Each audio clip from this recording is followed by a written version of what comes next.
Institute of Science and Technology, Professor Ashutosh Sharma, President, Indian National Science Academy, Professor Indranil Manna, Vice President, Science and Society, Indian National Science Academy, Professor C. Muthamil Shelvan, Vice Chancellor, SRM Institute of Science and Technology.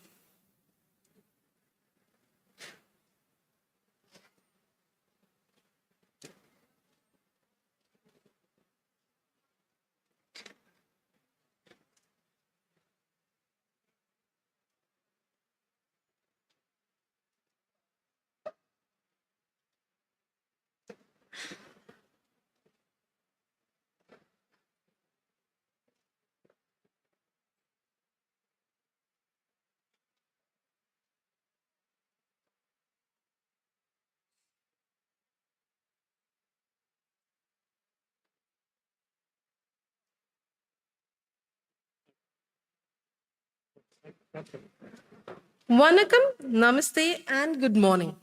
It is with immense pride and great pleasure that we welcome you to the 90th Anniversary General Meeting of the Indian National Science Academy, hosted by SRM Institute of Science and Technology.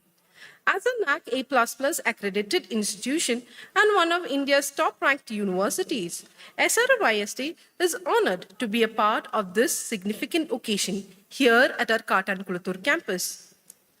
The Tamil Thai Vartha is an integral part of Tamil culture. It is sung to pay our respect to the Tamil language and its cultural heritage and tradition. Let us rise for the Tamil Thai Vartha as we invoke blessings for this solemn occasion.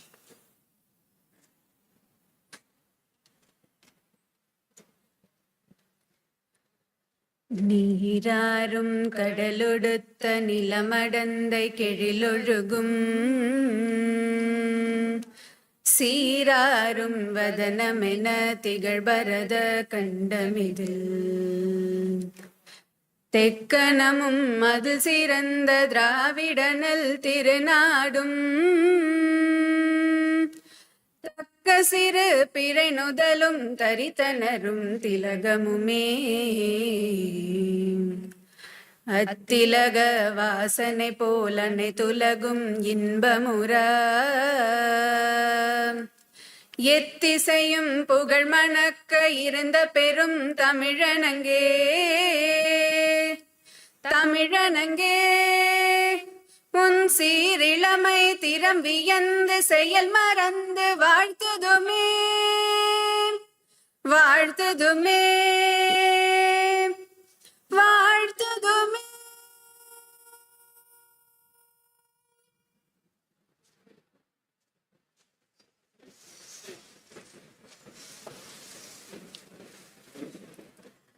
The tradition of lighting the lamp symbolizes the dispelling of darkness, ushering in a new chapter filled with purpose and collective aspirations. I hereby invite the esteemed dignitaries on the dais to participate in the ceremonial lighting of the lamp with the background music of Saraswati Vandana.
Dr. P. Satyanarayanan, Our Honorable Pro-Chancellor Academics, SRMIST, is a dynamic leader under whom SRMIST has grown by leaps and bounds in research and international collaborations.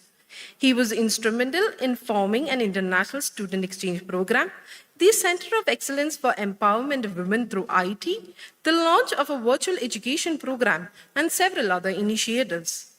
During his tenure, SRMIST has received several accolades and recognitions, including top accreditations from the Accreditation Board for Engineering and Technology, USA, and the National Assessment and Accreditation Council, India.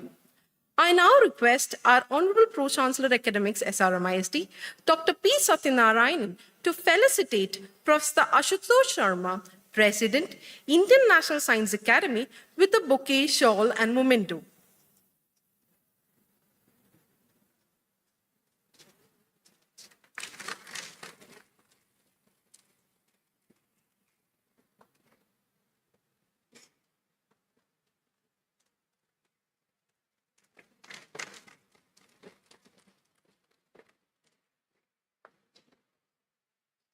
Thank you, sir.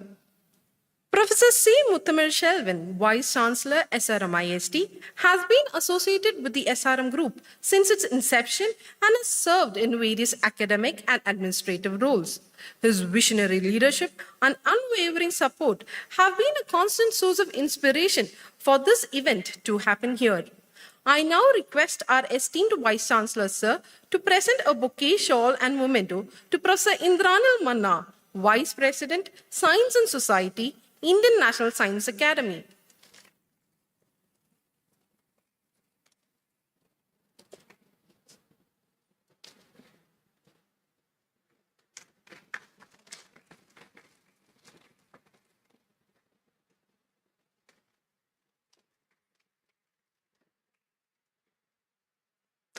Thank you, sir. I now call upon Professor B. Napoleon, Dean Research, SRMIST, to present a bouquet to Dr. P. Satyanarayanan, Pro-Chancellor Academics, SRMIST. I also request Sir to present a bouquet to Professor C. Muthamil Shelvan, Vice Chancellor, SRMIST. Thank you, sir. I now welcome our Honorable Pro-Chancellor Academics, SRMIST, Dr. P. Satyanarayanan, to welcome this august gathering.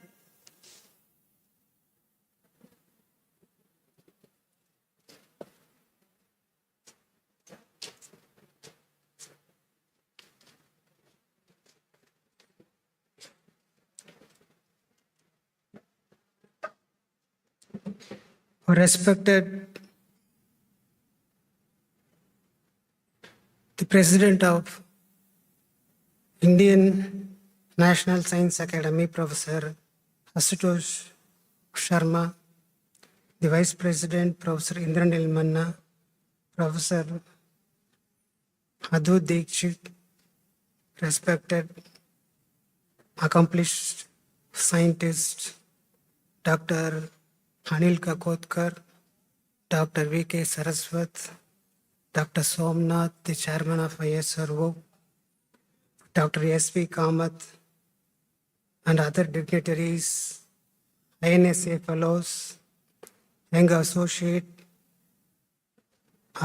fellows and invitees, the faculty, the research scholars and students. I sincerely apologize for the delay happened.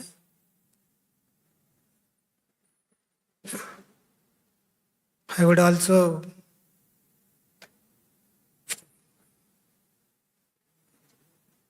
like to extend my grateful thanks to the Indian National Science Academy for giving the SRM University this opportunity for hosting this 90th conference. It is a great memorable occasion for SRM. In 2011, the SRM University got to host the Indian Science of Congress. At that time, the scientists and the researchers and luminaries across the country were here and we consider that this is such a great thing which is happening, like only or equal to that. I am thankful once again to the President and for the Vice President for accepting and for giving the opportunity to host the program here. I was going through the website of Indian National Science Association Academy yesterday, and I was very much thrilled, especially when I saw that it had a separate section for history of science. This is something which is not like that much done by any of the science academies across the world. And starting from 1935, and also other documents which are related to research and other policies were there in that. Taking a clue from that, I would like to start or dwell upon a few things about the history. As you all know, India was the largest economy until the 15th century. At that time, many of the foreigners used to come here to India to study in Nalanda and Takshashila universities. It was a great cosmopolitan environment. Like we are all going to the US now and to the other European countries. At that time, India was the destination for education and research. And we have contributed to the mathematics by giving the number 0 and the decimals. We have contributed to the astronomy by great scientists like Aryabhatta and so. And we have also contributed to metallurgy, for which the standing example is the iron pillar in Delhi, which is rust resistant still. But this all came from the innovation at that point of time. I feel that for the prosperity of the individuals or the people, education is important. And for the prosperity of the nation, innovation is important. So we have been doing greatly in the past until the 15th century in innovation, and we have been one of the most power to be reckoned in the world.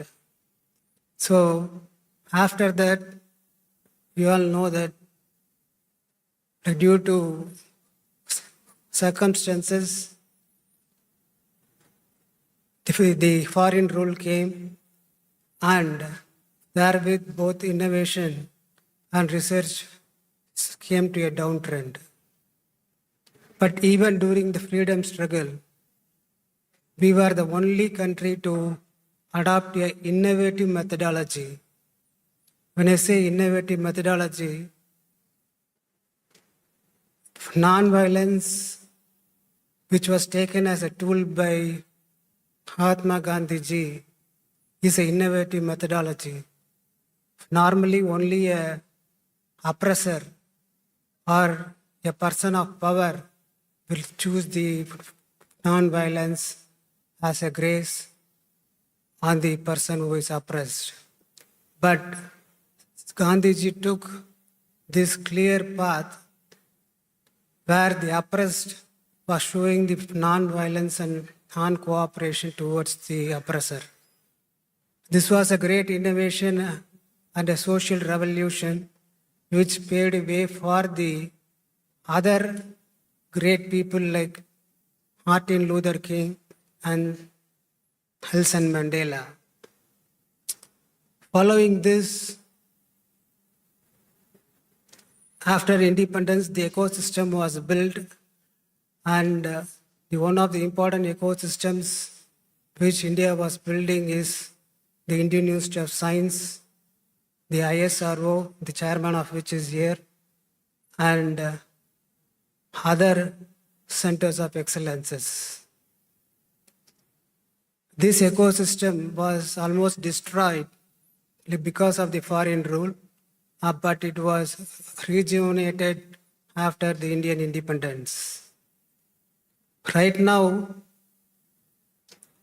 we are at a point where we should use this ecosystem by the government policies which are helping us and also giving us any opportunities to do great things.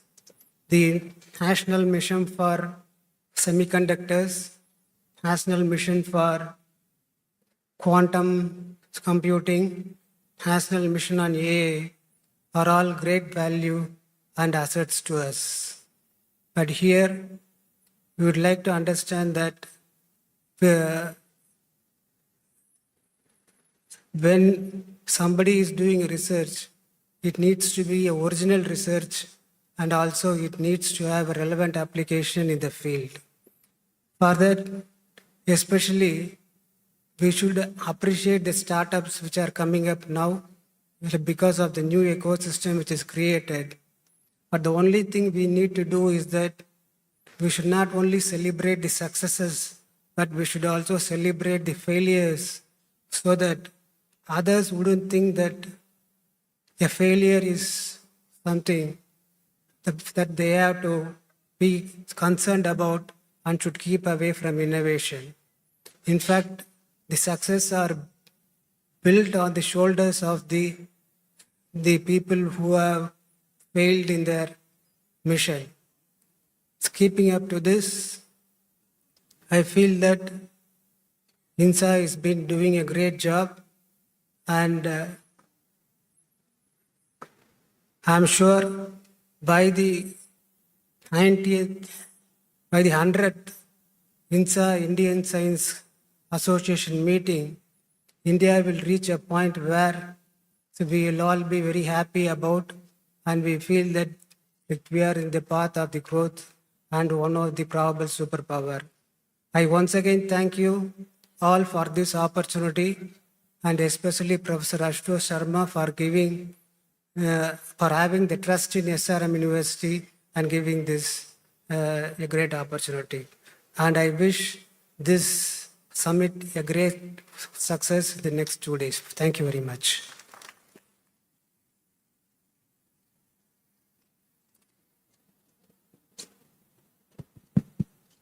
I extend our heartfelt gratitude, sir, for your gracious welcome message. Professor Ashutosh Sharma, the president of the Indian National Science Academy, is also an institute chair professor at IIT Kanpur, co-chair of the S20 G20 Summit, chair of Life Sciences Research Board DRDO, and a former secretary to the Government of India, where he led the Department of Science and Technology.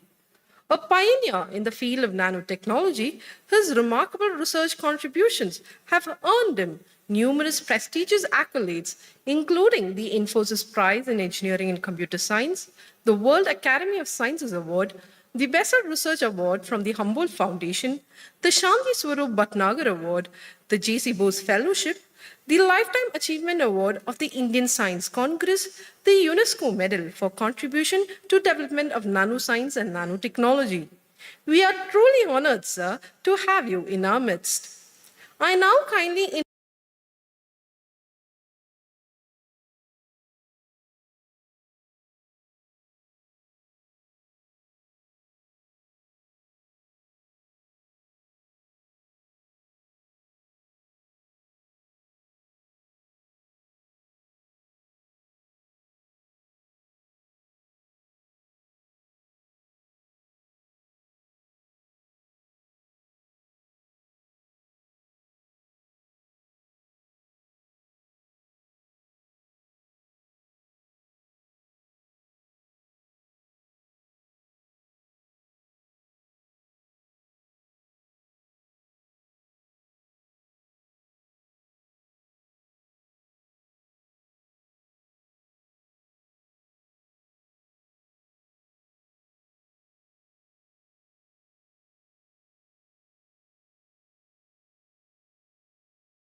These are the two unique features of this particular AGM of INSA. And so with that, okay. Can I get a caller mic?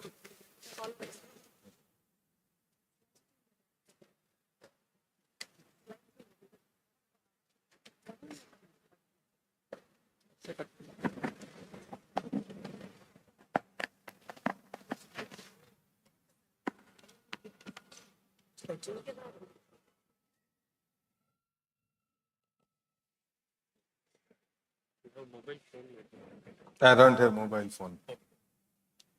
I don't believe in mobile phone.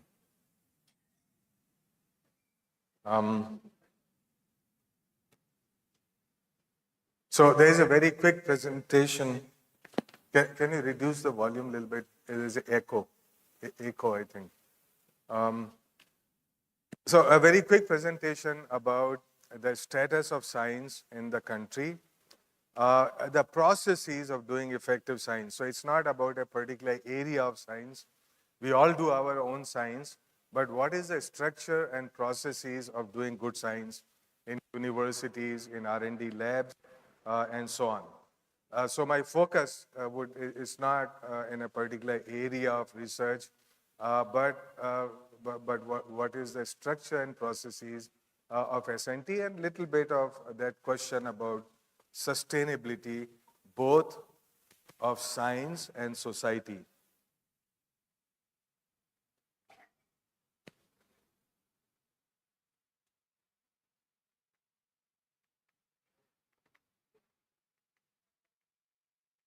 Where it's not changing.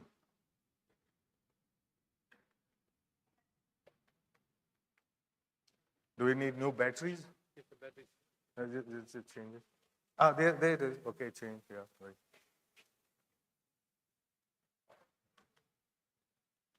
Yeah.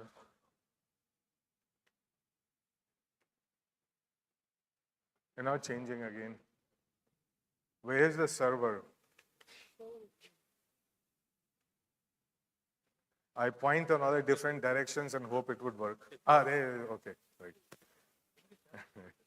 Oh, okay, right. Yeah.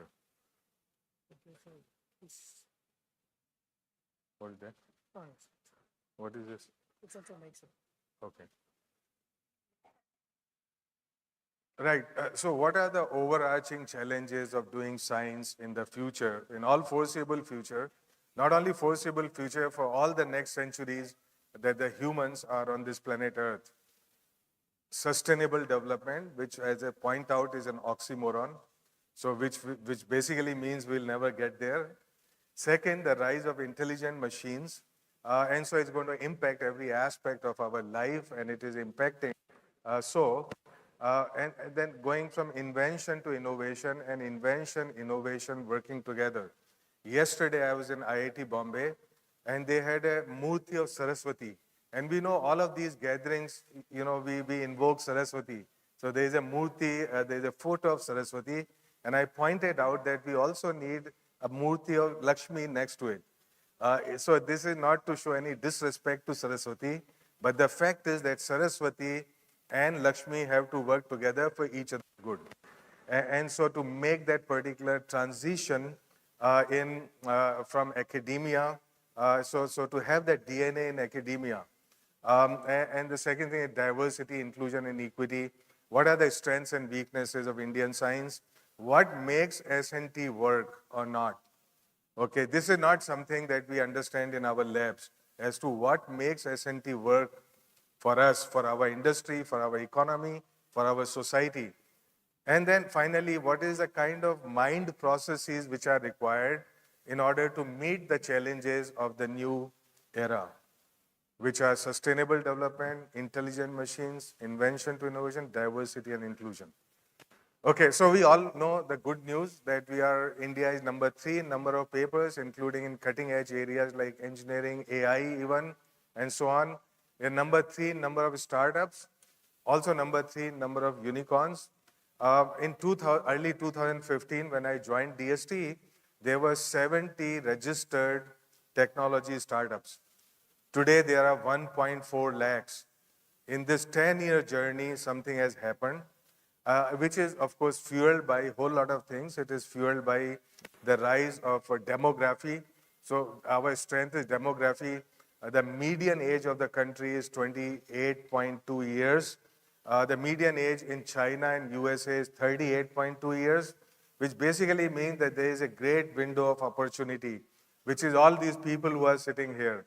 They are the ones who are going to write the future. But this window of opportunity is open for another 30 years, after which the society starts graying just like everybody else, which means that more younger people have to support the graying population, which means it slows down the economy. And so, of course, other people, other societies and countries have found a way out. When you don't have young people, you let machines do the work of people. But our problem is entirely different. So our problem is, how do we make use of same technology, same machines, but to create new opportunities, not to destroy jobs, not to substitute for people who are not there. So, of course, we have hugely diversified market and demand and new enabling policies and stuff, but with all that positive comes with the fact that while quantity is good, the quality is lacking. So depending on how we measure quality, there are many different ways to do it, but basically quality is lagging much behind quantity. The relevance and direction of research is not always clear, because the inspiration for research in universities comes from somewhere else. It's not our problem. It's not India-centric problem. We understand very little of what the India-centric problems are and what the solutions are for them. The divide today between research is not between applied and basic. No, those things we have been debated for a very long time, and that's not really the point. The real conflict is between profound and incremental. No matter if I do basic research, no matter if I do applied research, do engineering, whatever, are we leaders in that or are we followers? So that is a basic thing. Can we take risk? Are we connected to industry and society and so on? So these are the set of weaknesses in our science. It's not IQ. It is not training. The people in India can crack the toughest exam in the world that nobody, the great universities of the world, they cannot crack it. So it is not a problem of IQ, it's not a problem of training. So what is the problem? I think I would focus on that particular aspect that we do not often discuss. And that issue basically is cultural and behavioral. So what I would like to do is focus on cultural and behavioral aspects, not about what exams we crack, how great IIT people we produce, and so on. So, so when I was secretary, I used to hear these kind of questions every day, and I know Professor Saraswat here, everybody. Why one is a follower rather than a leader? Why one is risk averse? Why we are incremental? Why one is not connected to stakeholders of science and technology? Why one is negative and complaining all the time? Look, all of this stuff I'm saying from my experience. I know my colleagues in the top IITs, they sit in tea clubs for 3 hours a day. They bitch about everything. They say, only if my head was different, if my dean was different, if my director was different, if the great leader was different, okay, then everything is going to be okay, right? But they are never talking about what is it that they are doing, right? So what is their contribution? And so this negativity actually is killing us. It has killed all the big institutes, all the great institutes of yesteryears. And so why one negative complaining all the time? Why they low self-esteem? Why they little translation and innovation? And then, of course, finally, I put a smiley there. People ask, they say, why there is no Nobel Prize? Okay.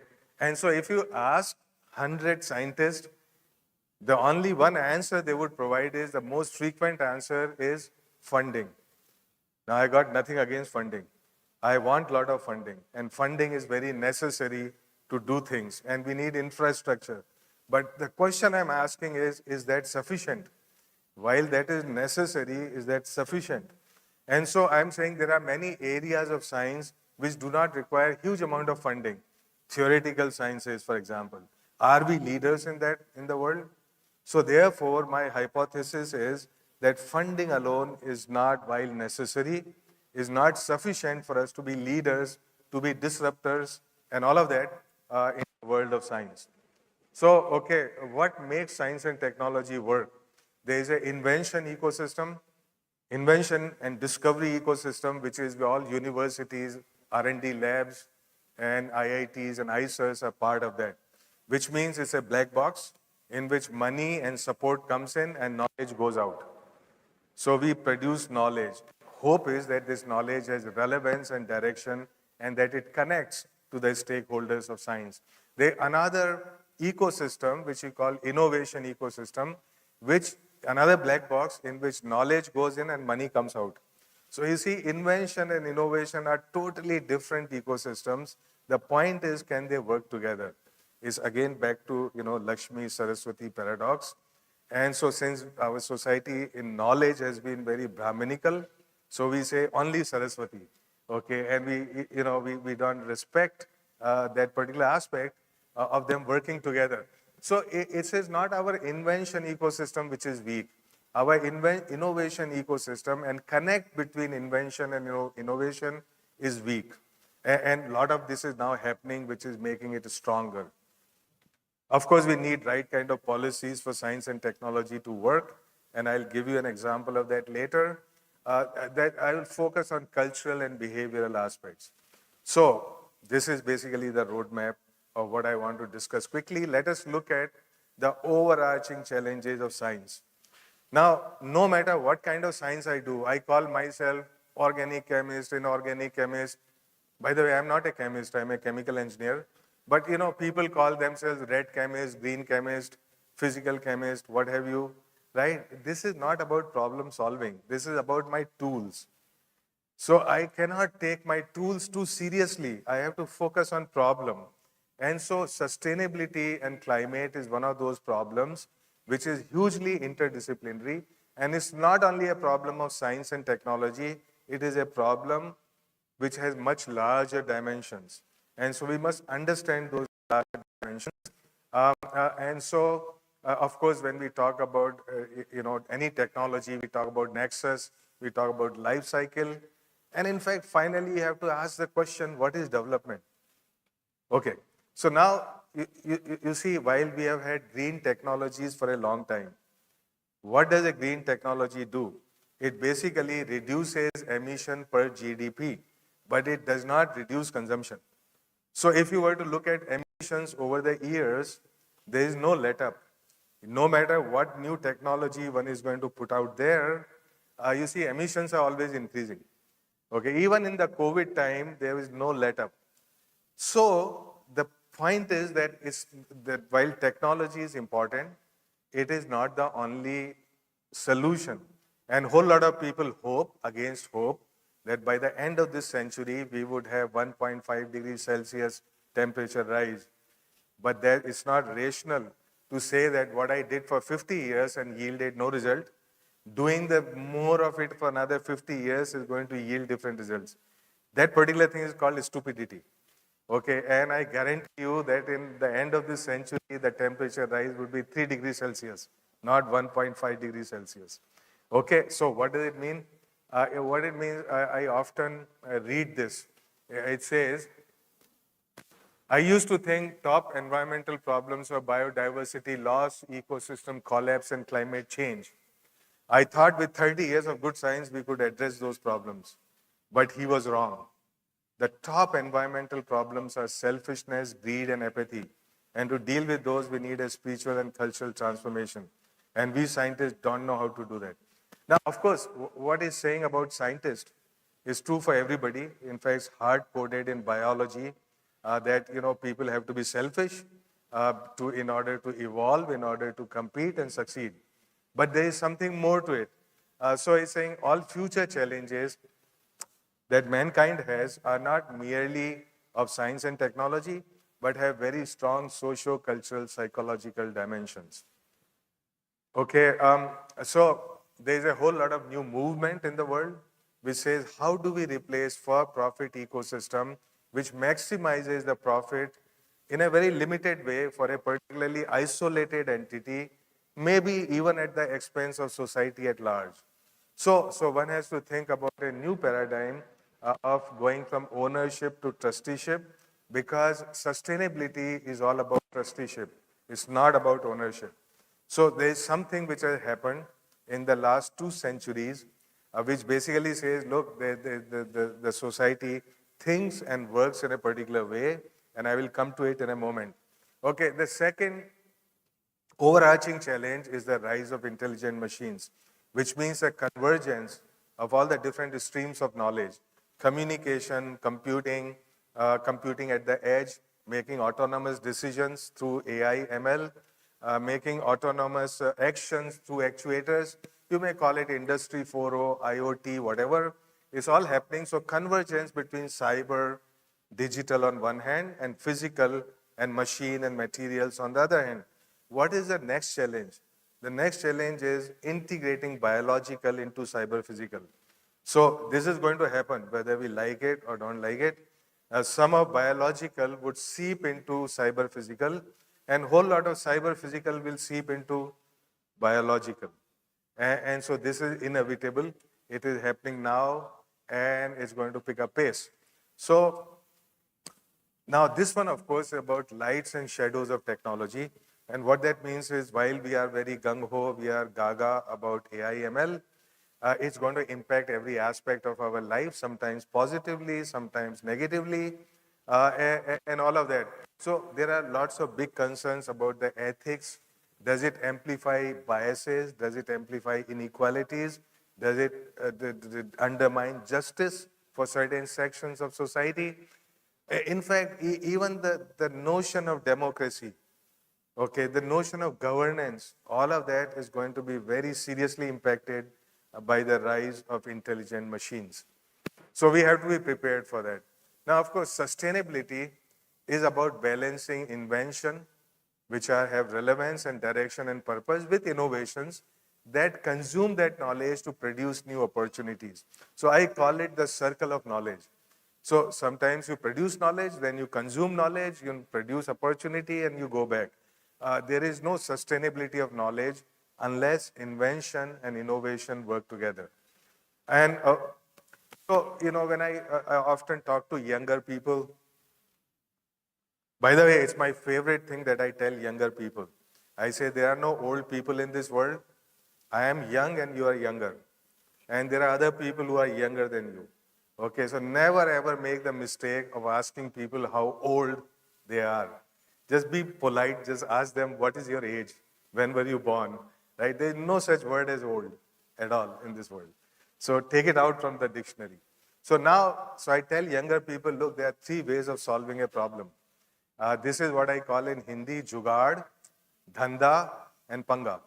Now, we need dhanda is basically business as usual, right? So business as usual is needed. 80% of society works on business as usual. But those problems which have very, very vexing dimensions like the ones that we are talking about, we need panga. We need whole lot of panga, and which means disruptive way of solving problems, which means not be resistant to change. Now, often it seems that, any little change anybody proposes, there would be 10 people saying, but that's not how it was. Okay? So this capacity to change and to engineer change proactively is basically what is going to get us through. So out-of-box thinking, whatever you call it, but basic point is, hey, take risk, even if it means that there is some limited setback, there is some limited failure, if you would, but take a risk and find new solutions, some of which are going to work, some of which are not going to work, which is perfectly okay. As Hemingway in one of his books said, it's better to have loved and lost than not to have loved at all. So this is perfectly fine. Society as a whole is robust. It can take chances. There has to be reforms every 5-10 years in everything that we do. So here is about knowledge pyramid. Knowledge pyramid, okay, all for my younger friends and stuff, you say, look, it all starts with resources. That resources create data and measurements, which are dime a dozen now. It's exponential. Data we have produced in last 2-3 years is an excess of produced in the entire history of mankind. And this is not going to stop. So therefore, what happens, we have data, measurements, we have to extract information from there which is useful. From that information, we must get knowledge. The knowledge is that matrix under which we can interpret things. For example, F equal to MA is knowledge. So a lot of information can be explained with the help of that knowledge. And the hope for humanity is that, look, we distill wisdom out of that knowledge, and that is the weak link right now because every entity is self-centered. This is true of all government departments, is true of all individuals, is true of all scientists. So basically, idea is that, look, we are unable to go, we are stuck in information and knowledge, but wisdom is so important to solve all the problems that we would be facing, humanity on planet Earth, for all centuries to come, all millennia to come. So now, innovation is a reverse journey. One starts from wisdom, knowledge, information, data measurements, and create money. So knowledge pyramid works in both ways, that one goes up and then one comes down. And this two-way journey basically is what makes science successful.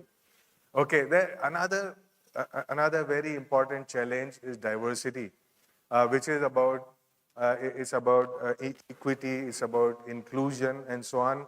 And I just give you some examples of what happens when there is no diversity. So you see, there was this great company called Kodak, which had 80% of all photography market, and they were the leaders of digital photography. But their top leadership with a lot of experience, very wise people, they opined that there is no future for digital photography.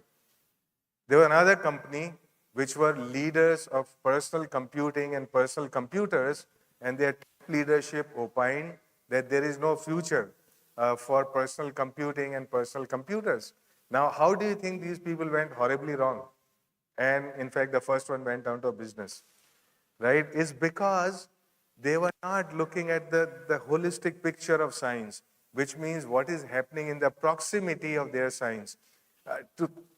To explain it, you see, digital photography will not succeed until you have personal computers and personal software, like Windows.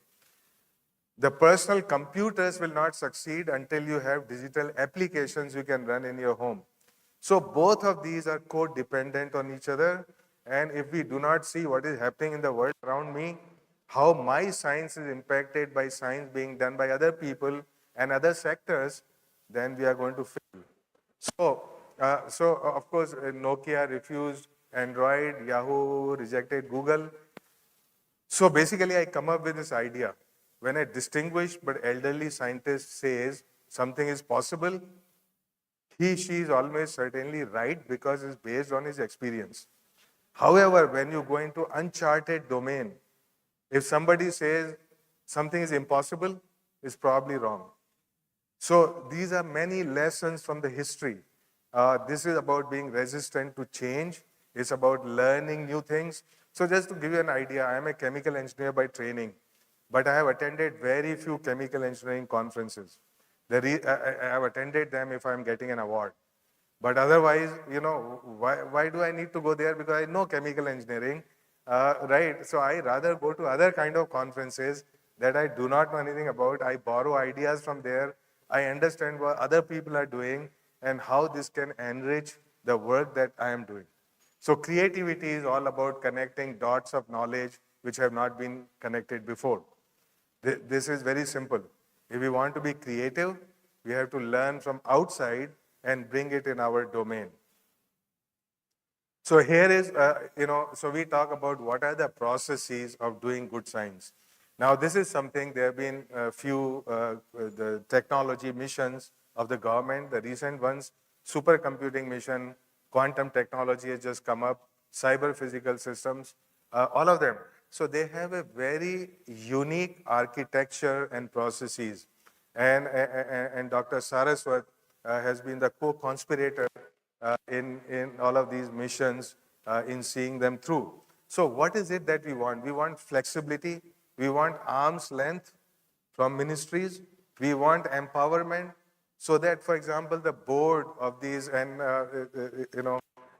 Krishnan is sitting here. He is the chairman of the Apex Committee of Cyber Physical Systems. right? So what is it? All the powers are basically delegated to this apex committee. They decide what is the vision for mission, what are the deliverables, who is going to do it, how they are going to do it, what is the allocation, and it's dynamic. So if somebody is not performing, do a Blade Runner, cut them. If something new is coming up, seed that, right? So that flexibility and that power has to be there with the scientist in order to do this. So all of these are, for example, Section 8 companies, the hubs and spoke model and spike model, as I call it.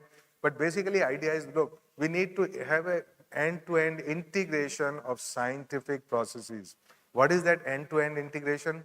It means basic research, it means technology development, it means product development, it means funding startups, it means connecting with the industry, taking money from industry, but more importantly, giving money to industry.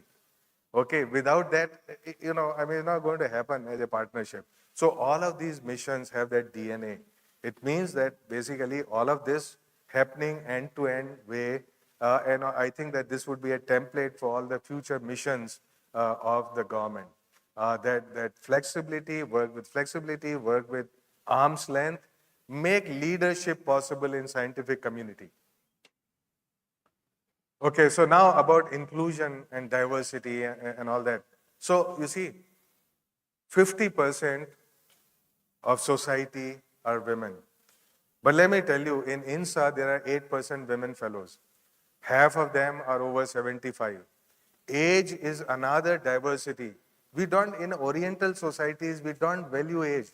I mean, we just say, look, it just depends on how much hair I have and how much of it is gray. That tells me how wise I am. This is not true. If you look at, US, for example, most of the editors or the big journals would be in their 40s. Here, I have been an editor of an American Chemical Society journal for last 10 years, but I was 55 when I became that, right? And there, you see, so we need to balance energy with experience. Very shortly put, energy and experience have to go together. Every committee, everything must have this diversity of perspectives. So the diversity of age, gender are very important. In fact, I remember when I became fellow of INSA, I was rather young by the standards of INSA, when the average age of a newly inducted fellow is 59 and the average age of fellowship is 75. So when I became fellow, I was like 42, 43 or something like that. I got very lucky, but I was in the selection committee for fellows next year. Dr. Mashelkar, he had great trust in me, so he put me in the selectional committee. And I remember everybody else was over 60, right? And so I was arguing about matrices, I was arguing about some things which were new, and this person, little jokingly, he said, we don't take anybody below 50 seriously. Okay, so the point is that we miss out on connect with the world because younger people are better connected with what is happening out there. See, if I want to find out a fellow who is very deeply into AI ML, I can only find maybe 2 people. Okay, because these are new areas which are coming up, which are very important, and unless we have that diversity in our organizations, they are not going to be very good. Okay, so now we talk about future and future of science, and people say, hey, what is waiting for us? What is our future? No matter what kind of scientist you are, no matter which industry you're going to work in, basically, while we cannot predict which product would come, you can predict what kind of products will come. This is what the mind wants. So what are the needs of mind, of human mind? These are to be healthy, have quality of life, to be connected with equality, to learn, to make decisions in complexity. This is about AI, ML, to be entertained, maybe AR, VR. See, the life is nothing but a metaphorical entertainment. Everything we do has some entertainment value in it. I mean, I don't want to point out to this gathering, but I'm saying, look, we are all special people. We want to be entertained, to have better life, to be happy, to have fulfillment, to connect. The rise of social media is because in response to that particular need. to create and control its own world, which is about, let's say, for example, AR, VR. Now I know we cannot control our spouse in real world, but in AR, VR, that is possible. Okay, and everything, that you cannot do in real world is possible.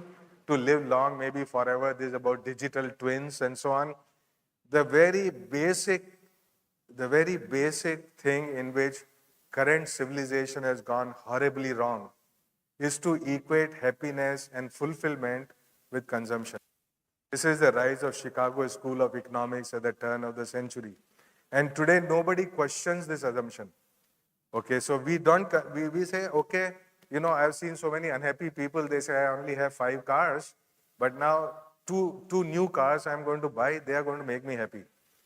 I know so many people who have, let's say, so many zeros in their bank account, and they're trying to figure if I added 2 more zeros, I'm going to be happy. Nothing can be more misleading than that. Nothing, right? So now, as scientists, we have to understand that there is a thing called Maslow's pyramid of hierarchical needs. And this I did in Psychology 101 back in 1978 in IIT Kanpur. And so there are 2 kinds of needs. These are called deficiency needs, roti, kapda, makan, safety needs, needs for esteem and so on. The deficiency needs can be addressed by science and technology very well. But then once there is a sufficient number of zeros in the bank account, the growth needs actually take over. And those needs are cognitive, aesthetic, actualization, transcendence, whatever that means. But we all know what it means, right? And the fact is that science and technology cannot address effectively these needs. In fact, they may be inversely correlated. So I know that, okay, people say, if only I added 10 more cars, I will be happier, but it's just the contrary. Okay, so I see that they are more miserable the next day than they were before. Okay, so now this is about problem solving. Now, the purpose of science is problem solving. It is not to develop just tools. And so while we have plenty of departments everywhere, the departments are good for undergraduate teaching and giving a sense of identity, but they are not good for problem solving. So to my mind, everything we do in science is according to 4 M's, which are mechanics, understanding, materials, machines, devices, systems, manufacturing.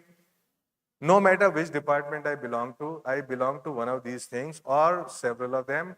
And there are also super M's, markets, management, money, and men. So we often ignore these 4 M's and we are focusing on one of the 4 M's, which are of what we call science. But they are not enough. So there is also a compelling role for humanities and social science. And I wish that the more academies of science actually integrate this, because this is so required for problem solving. The final thing, I want to give an example of policy, saying how policy makes science and technology work or not. Now imagine all of you know that the maps that we use are not Indian maps. They are not made in India maps. The data is ours. The people who make maps are sitting in Bangalore, Indian people. But the monetization is not done here. Okay, what do you think is the reason for that? The reason is policy. For 100 years from the time of British, there was a policy which says that nobody can do surveying and mapping in this country without very tedious approvals from defense, from home, from IB, from Survey of India, from what have you. So even for the government projects, it takes 8 months to get these clearances. And you can imagine the impact it has on economy and development. So, okay, so we started looking at a new policy, because this domain, Survey of India, surveying and mapping, is a part of Department of Science and Technology. So we started having a look at it. So while I don't have time to go into the total contours of this policy, you have to balance developmental needs with security needs. So there is always a conflict between the two. And how do you resolve that conflict? So if I were to put it in one sentence is that there is no approval needed for surveying and mapping by any Indian entity without sharing the data with somebody else at any scale. except in those areas which are declared out of bound by a competent authority. So it's very simple. Okay, take care of security needs in whichever way. You don't allow people to fly drones, you don't allow people to come in, that's fine. But the rest of the country has to develop. And for those developmental needs, we need these very good digital maps. We need to be able to fly drones with LiDAR. We need to be able to have also the eye in the sky working together from the ground all the way up there. And so the opportunities that this is creating, if you think this simple policy change, the impact on economy is not thousands of crores. It is not tens of thousands of crores. It is not 1 lakh of crores. It's tens of lakhs of crores. Very simple thing is, in addition to, of course, all this stuff which happens, you see, Swamitva scheme basically gives ownership certificate of land to people who don't have it, especially in rural areas, which means, you know, if you have no ownership certificate, you cannot monetize that land, you cannot go to a bank and take loan against it. But now that would be possible. Whole country is being mapped with an accuracy, with resolution of 10 centimeters. And this Swamitva scheme basically gives ownership certificate to people who don't have it, which means it's like, you know, all the gold we have sitting in the bank doing nothing for us. So land has been logged economically. And so once that comes out in the economy, it's going to have huge impact on that. So anyway, I want to conclude by saying that in the last year, India had the presidentship of G20, and Science 20 was being handled by INSA, and we had these major themes: clean energy for greener future, universal and holistic health, and connecting science to society and culture. Now, there were some recommendations which were accepted by all the G20 countries in their communique. By the way, that was a big achievement, because there were very few communiques of different groups in G20 which were universally accepted by all the member countries. So that, anyway, science is not that political, so it is possible to do it. So we said, look, there are lights and shadows, exponential technology, but nobody is in control. There is no global platform which is looking at the impact of these technologies. So should we have a global platform which integrates policymakers, government, organizations, academia, everybody on the same platform to do brainstorming on what is the impact, positive and negative, of these new technologies, which nobody has clear understanding of. There's nobody in control. So we need to do that. About the renewable clean energy transition, it has to be done with justice. What it means is, clean energy transition will not succeed unless the last person out there is reached and is able to have access to renewable energy. So this is justice that goes with transition. So transition everybody talks about, but what about the justice? Okay, and then of course you have that. Okay, let me kind of summarize. What are the processes of new mind to meet new challenges of the humanity? Common sense, which is not common. Lateral thinking and connecting the dots, which is creativity. Being interdisciplinary is about problem solving. Tools and concepts that we develop are portable across the silos of knowledge. Synthesis rather than analysis. Now, from my own education is basically going from chapter to chapter, from going from exam to exam, from going from degree to degree, but there is no synthesis. Problem solving requires synthesis, not analysis. And so we are very weak in that, and starting from the school days, that has to be there. Innovation and startups catching on very big, which is very good. Relating a narrow domain of knowledge to larger concerns of science and society. These are the challenges and the processes of the new mind required. Shift from tool-centric to problem-centric. Not just say, I'm organic, I'm something, I have a tool, and I will find a problem that fits the tool. So that is the general approach in academia. But we have never defined a problem and say, I will develop the tools which are required in order to solve this problem. I totally understand that most of my colleagues would be very skeptical about what I'm saying, because this is now how business is done in the community. I totally understand that, because I come from the same community. But we need to pay attention to these aspects very much. Okay. Okay, so finally, I come to INSA because I'm a representative of INSA. So all the stuff I talked about, how do we translate that no matter which organization I belong to? All the stuff that we talk about, how do we translate that into action? That is the most important aspect. So I'll give you just some limited actions which are happening in INSA. So when we talk about policy, you see, globally, all the academies of science, they are policy think tanks. They basically US Academy of Science, Royal Society, everybody, people ask for their opinion. INSA is a collection of top minds of the country in science and technology. So we have to leverage that in order to give whatever advice which is sought. Okay, so we have started a new INSA Center for Science and Technology Policy. I'm happy to tell you that DST is supported about 1 crore for the first year in order to kick this off. And I want participation of each one of you, each INSA fellow, associate fellow, no matter by what name we are called. But we are saying, look, that we need to work on this. We need to produce all these white paper, the policy, the vision papers about what is happening in science and technology in the country. Hopefully somebody would listen to it.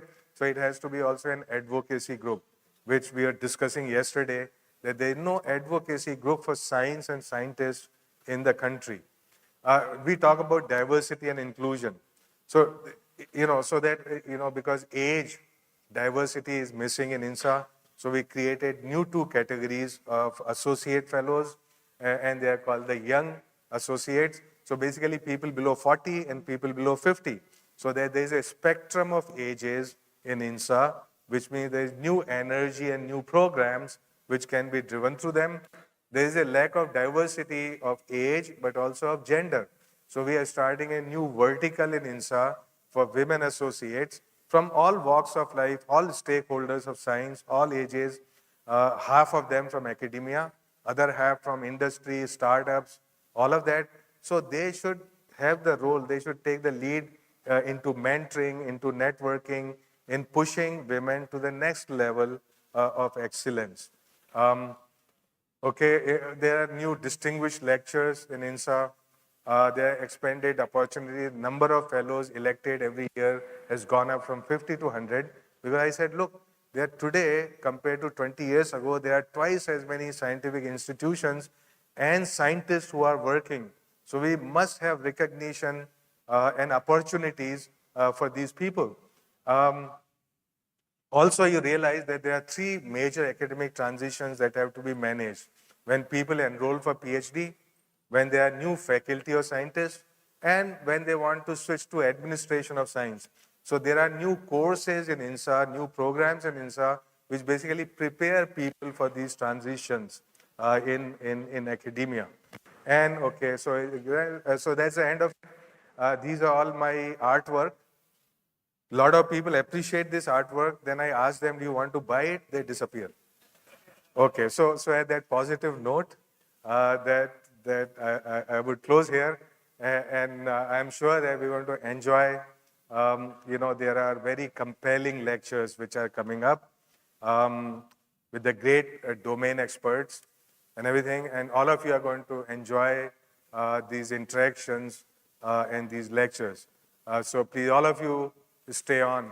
Leaving is not an option here. Okay, so I stop there. Thank you very much.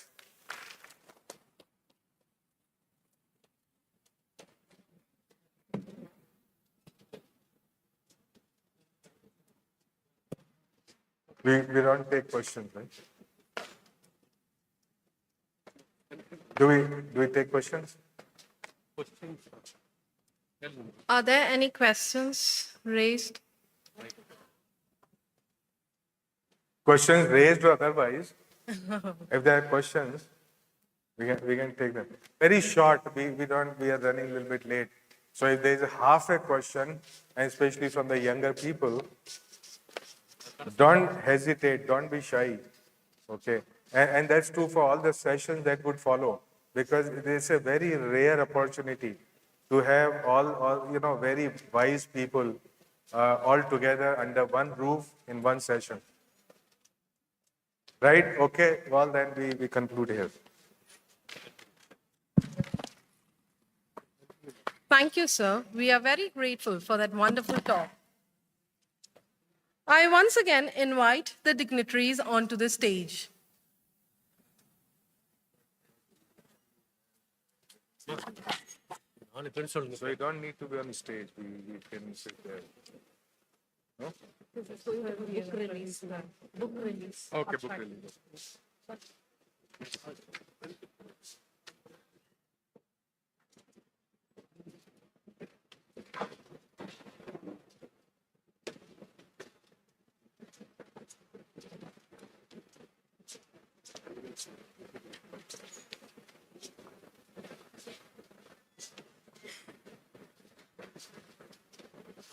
May I now request the dignitaries on the dais to release the copy of the 90th Anniversary General Meeting Abstracts Book of INSA.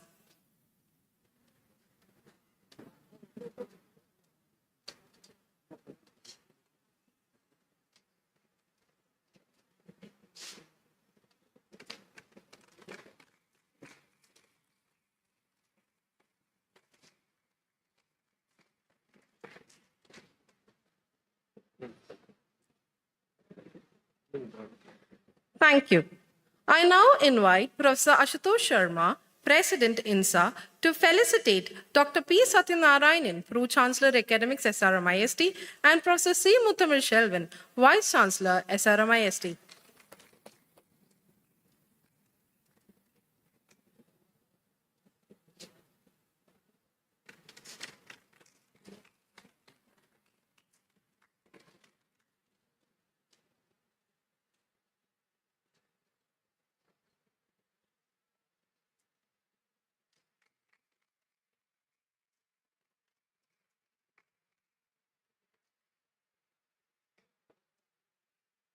Thank you, sir.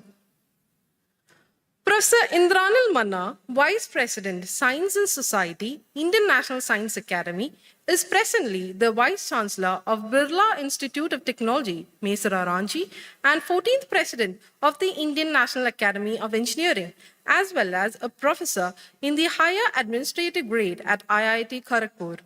Professor Manna was also the former director of the CSIR, Central Glass and Ceramics Research Institute, Kolkata. He has made notable contributions to laser-assisted surface engineering and additive manufacturing. He is the recipient of several accolades, including the World Academy of Sciences Award, the AICTE Career Award, DAD, and the prestigious Humboldt Fellowships, as well as the INSA Young Scientist Medal. I now accord a genial request to Professor Indranil Manna to deliver the vote of thanks.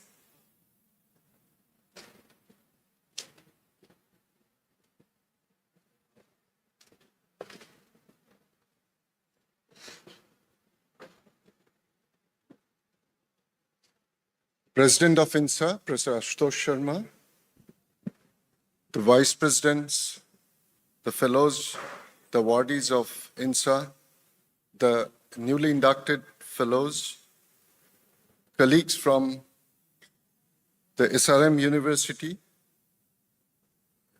leadership, Vice Chancellor, Chancellor, Vice Chancellor, Pro-Chancellor, and all other dignitaries of the SRM IST, colleagues, friends, and young friends, the students of this university. Very good morning to all of you. Kalai Vanakkam. On behalf of the Indian National Science Academy, first and foremost, I extend our deepest gratitude to the Founder Chancellor, Dr. T.R. Parivender, for his unwavering support in hosting this significant event.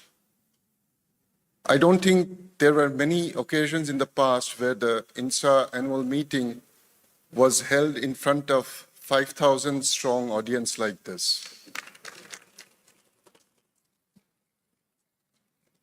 I would like to express our heartfelt thanks to Pro Vice Chancellor Academics, Dr. P. Satyanarayanan, the Pro Vice Chancellor Administration, Dr. Ravi Pachamutu, the Vice Chancellor, Professor C. Muthamiz Shelvan, for their leadership and exceptional efforts in ensuring that the smooth coordination and success of this meeting is achieved. A special acknowledgement goes to Dr. Nitin Nagarkar, Pro Vice Chancellor Medical, Dr. Vinay Kumar, Pro Vice Chancellor Faculty of Science and Humanities, and Professor S. Punnuswamy, Registrar, for their active support and involvement in organizing this very important event. Our sincere appreciation goes to Professor D. Narayan Rao, Executive Director of Research at SRM. We all know very well that the man behind the scene who is responsible for bringing this very important INSA occasion to this particular venue has been Dr. Narayan Rao. We thank Professor B. Napoleon, Dean of Research at SRM.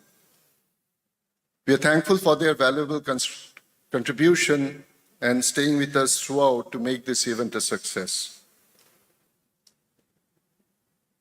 I would like to accord a very special thanks to our honored President, Professor Ashutosh Sharma.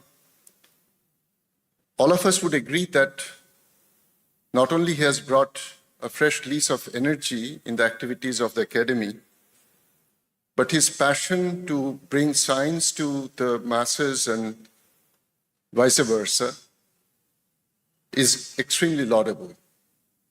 Two of his very major contributions to the Academy in the recent past, namely the Fellowship under the Science in Translation and Fellowship under the Science for Society. These two are newly introduced categories, and because of which we actually are able to embrace the top leadership of the country, both from science and technology and industry and government departments into our fold. So we are extremely thankful to you, Professor Sharma. But we all knew that he is very passionate about science and society. But today, after hearing his vision, which he articulated in an exemplary manner, I suspect that he's moving towards philosophy. Now, like many of us, Professor Sharma also carries a Doctor of Philosophy, but we didn't know until today that he's so akin to philosophy than many of us. We thank you very much, sir, for your presentation. We are thankful to the council members and fellows of INSA. I see quite a large number of very eminent, very senior fellows of the Academy. We're extremely grateful that you made it possible to come all the way and participate in this two-day event. We always learn and borrow from your very important contributions in your own domain and also for the Academy. I would like to place on record our sincere thanks to Dr. Brajesh Pandey, the Executive Director of INSA, and the dedicated staff of INSA, Bratati, and many others for their tireless effort behind the scene and making this event very well coordinated, well orchestrated, and a successful event. I would like to record our appreciation to the organizing committee, support staff both at SRMIST and INSA for their relentless efforts, dedicated and very meticulous attention paid to every single detail. I'll be failing in our duty if I don't make a special mention to the young friends.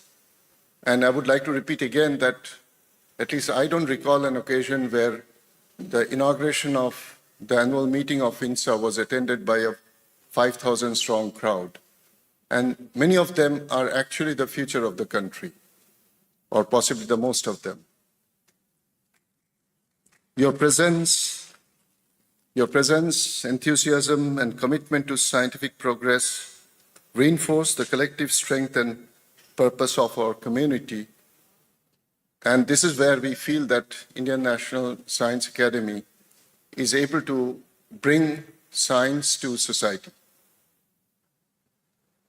We are thankful also this year to have, as I said, the peers of the scientific community in the country, leadership like Dr. Saraswat, Dr. Kakotkar, Chairman DRDO, Chairman Space, all of them sitting here, and we're extremely happy that they'll soon be inducted into the fellowship of INSA.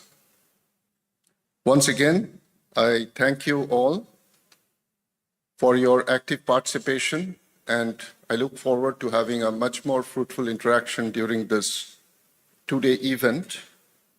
Wishing you all an enriching and productive days ahead. Thank you. Mikha Nandri. Jai Hind.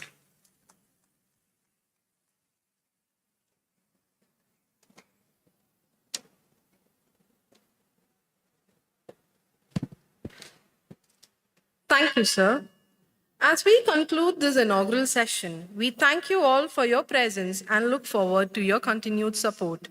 I request the gathering to rise up for the national anthem, following which I invite all the respected INSA fellows, INSA Young Associates, INSA Associate Fellows, INIAS members, History of Science Young Associates, and other dignitaries to the stage for a group photo.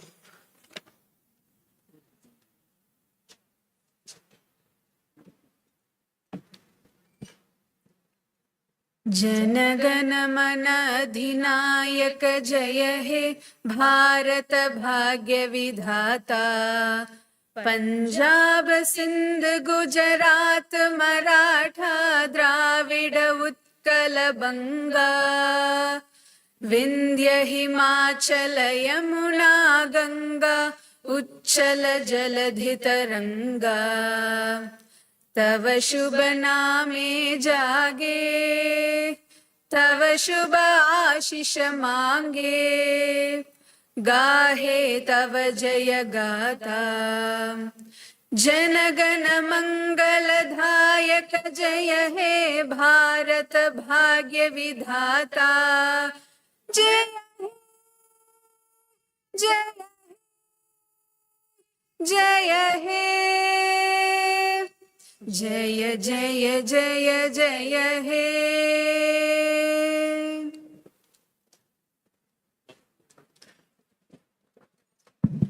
I kindly invite the respected dignitaries onto the dais, along with Professor S. Ponusamy, SRMIST, Dr. D. Narayan Rao, Executive Director, Research, SRM, and Professor B. Napoleon, Dean Research, to join for a photograph on the stage. The students are requested to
I request the audience to kindly occupy the seats at the front. I repeat, I kindly request the audience to occupy the seats at the front.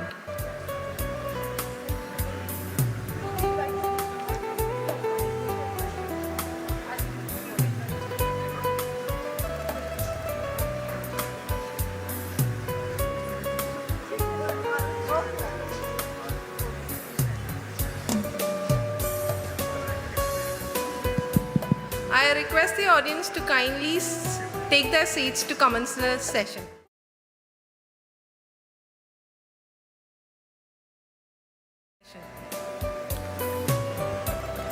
Welcome back. I now invite Professor Ashutosh Sharma, President INSA, to chair the next session titled Science in Transport.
It's loaded.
Sorry.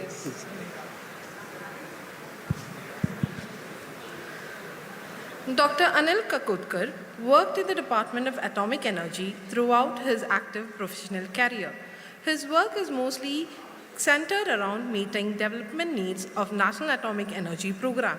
Work involved developments at the component level, system level, analysis to diagnose problems or verify solutions, developing repair methodologies and tools, actual rehabilitation of nuclear reactors, development of new reactor systems, and design of program and its implementation. Post superannuation, Dr. Kakotkar devoted his time to issues related to energy, education, and rural development.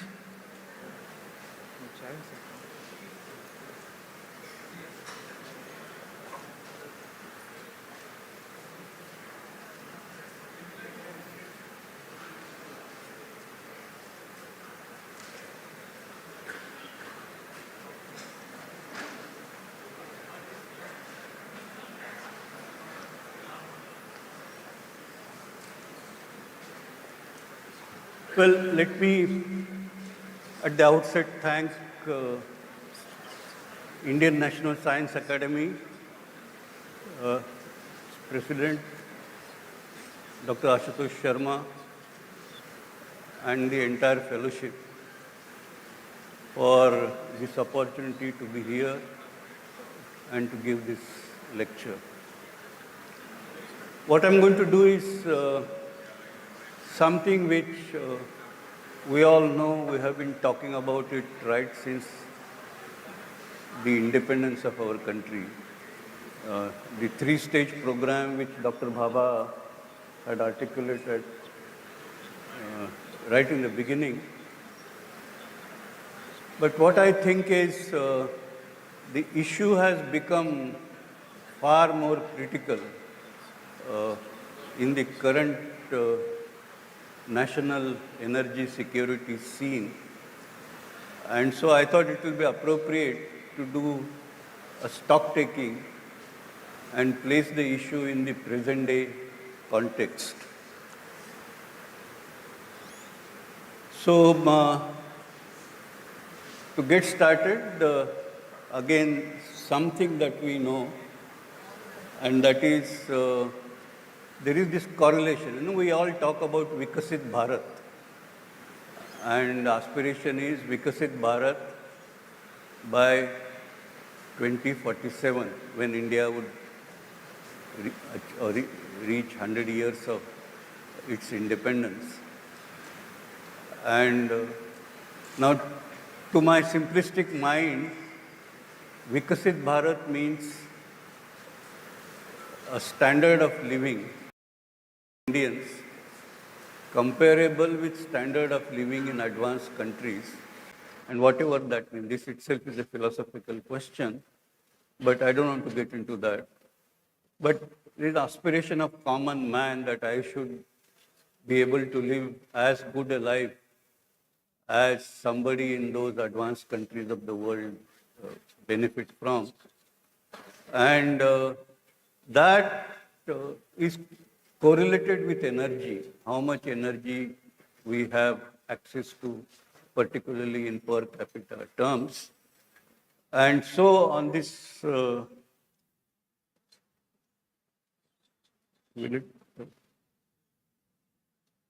these countries who are that blue triangle at the top, which are on a horizontal line there, these are the advanced countries of the world. They all have reached the Human Development Index, which is a commonly accepted term to describe where we are in terms of development. And they all have Human Development Index of around 0.95. And if we want to be one among them, then our energy requirement or energy access should be at least up to the point where this horizontal line begins. That's the minimum energy that we must have to be Vikasit Bharat. And that corresponds to something like 2,400 kilogram oil equivalent per year per capita. And then, of course, these are all juggleries of numbers, I would call. But you account for efficiency, account for improvement in technology, put some back of envelope numbers, multiply that with population. You will reach a number something like 28,000 terawatt hours per year. That's the energy access you must have after accounting for that efficiency. I'm talking about total energy, not just electricity. So, a simple conclusion from this is, unless you are able to access this quantum of energy you are not going to be with us. Now, we also have this climate change challenge, which our president mentioned in his speech. And climate change challenge, we have committed to net zero by 2070. And by 2070, it means we should derive this 28,000 terawatt hours of energy by clean energy sources or develop technologies which are the so-called consistent with the, you absorb CO2 without allowing it to escape to atmosphere, the carbon capture, utilization and sequestration technology. Even those are not available at the moment at scale that is required. You have to do one of these two things. Without that, you are not going to be there. Now, as far as in the clean energy, renewable energy, which is a very important component, the total potential in India could be something like 8,000. It will not exceed that the way, at least I look at these numbers. So the second conclusion is the remaining, the 20,000 terawatt hours per year, you have to get it from nuclear because there is no other energy with that low carbon emission, low carbon footprint. And or other alternatives, you have to develop carbon capture and utilization technologies and deploy it over that scale of energy production to get that. So this is the big challenge.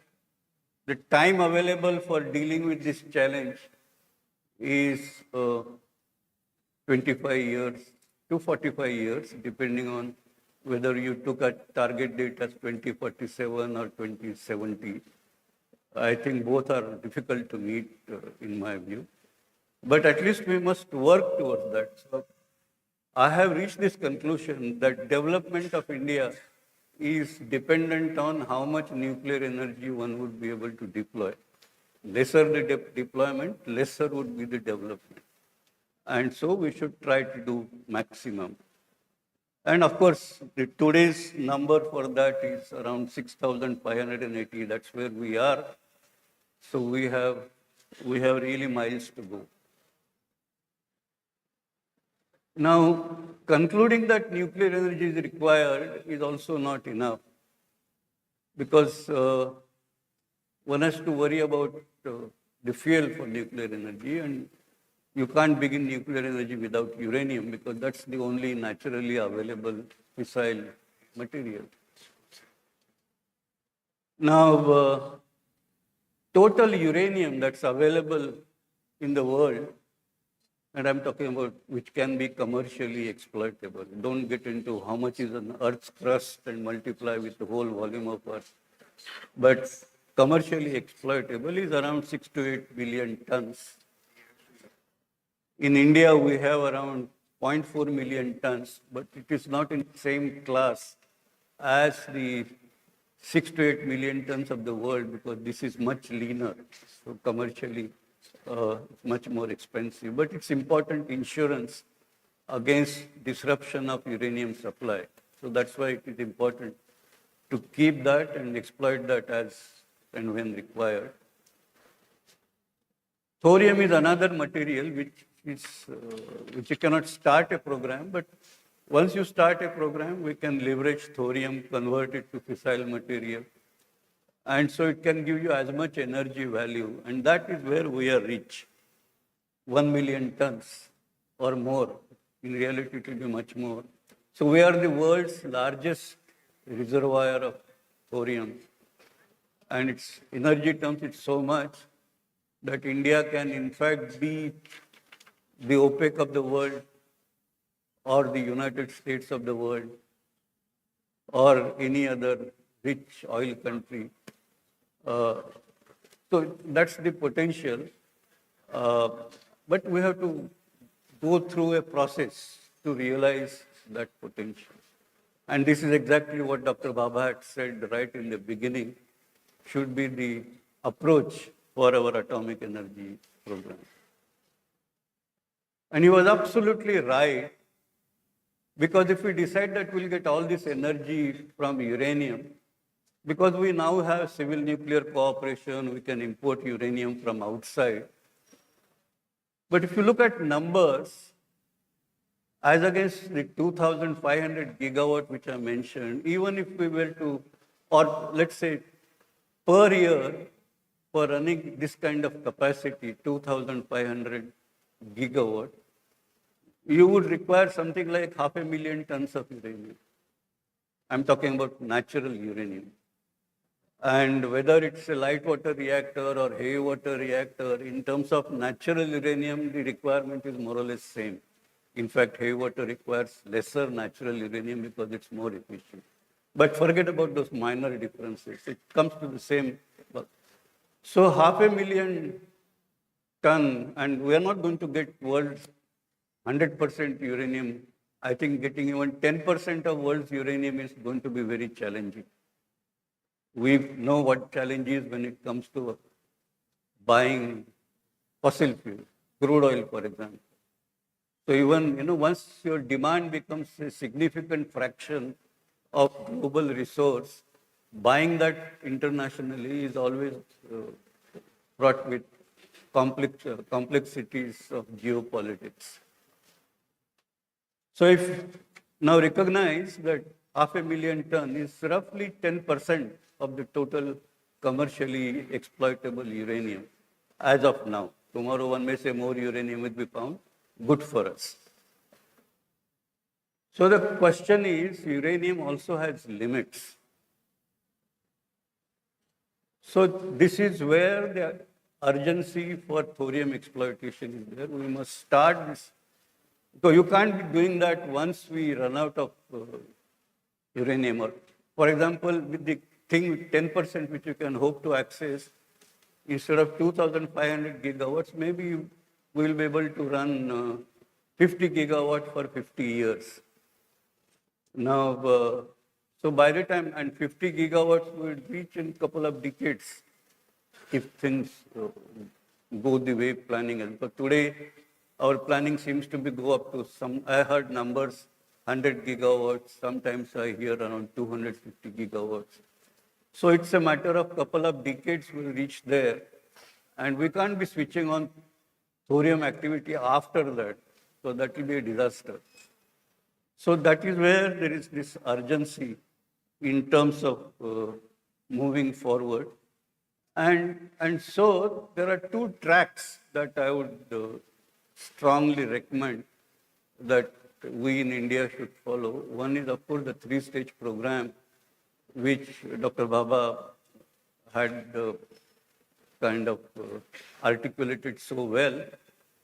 Now that's a sequential program. You have to go through fast reactors, you have to go through thermal reactors, and there are some technology development to be done. So it's going to take time. But in parallel, we can actually introduce thorium in heavy water reactors right today.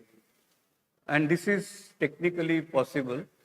You can derive several advantages by doing that. One thing is the spent fuel that arises. If you have large quantity with low burn-up in PHWR, then you have so much reprocessing to be done, which is going to be expensive. There are actually concerns of diversion and so on and so forth. You mix it with thorium, you get high burn-up, you shrink spent fuel, and you eliminate diversion concern more or less. So it actually simplifies your problem. So the point that I want to drive is that we already lost a lot of time and we must accelerate this program. This is just to kind of show that there are advantages. There is no additional cost. In fact, there are savings to be realized by doing so in terms of the reprocessing burden, in terms of proliferation resistance, we get advantage. we make systems safer. There is greater accident tolerance, safety. I mean, I'll not go into the detail. It's not possible in the time available. But there are safety advantages, there are proliferation advantages, there are, this resource management advantages. So I think it makes sense to make use of such a solution as a low-hanging fruit. Now then, of course, the question is, we also have this fear, Chernobyl happened, Fukushima happened. And I must also, since this is a gathering of scientists, I have now come to the conclusion that this is a problem created by us the scientists. There is it's a news item, but very well-studied news item, which is titled Drama Before Data. The lies of Chernobyl, the thorium network. It is, of course, the thorium lobby which has put this forward, but well documented. And it has looked at what is happening in Chernobyl, what's happening. I'll quote just one sentence.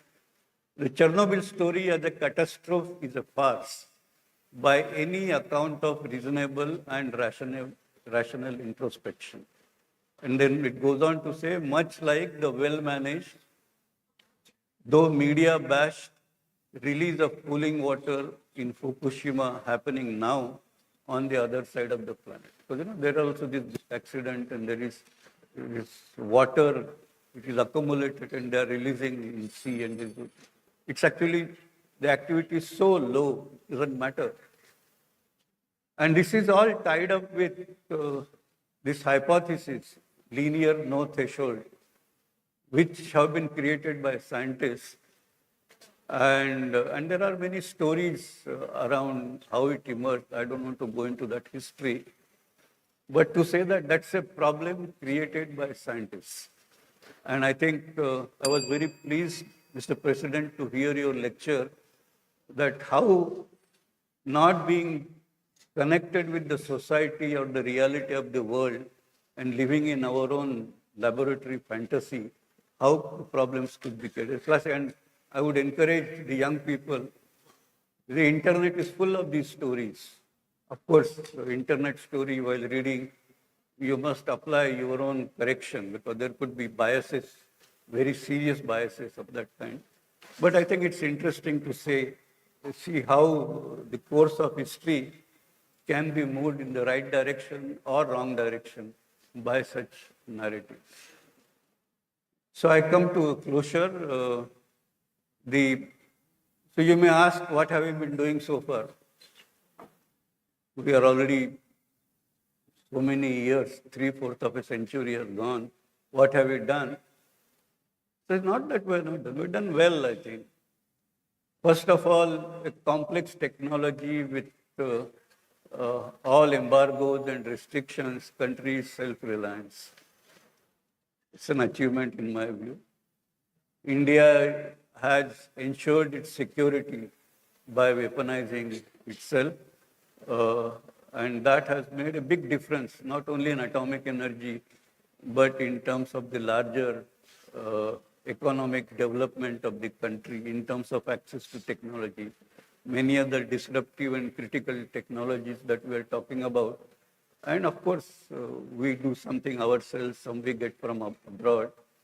It would not have been possible but for a different status that India enjoys today. Maybe we have to make improvement there again, but I think it's an achievement.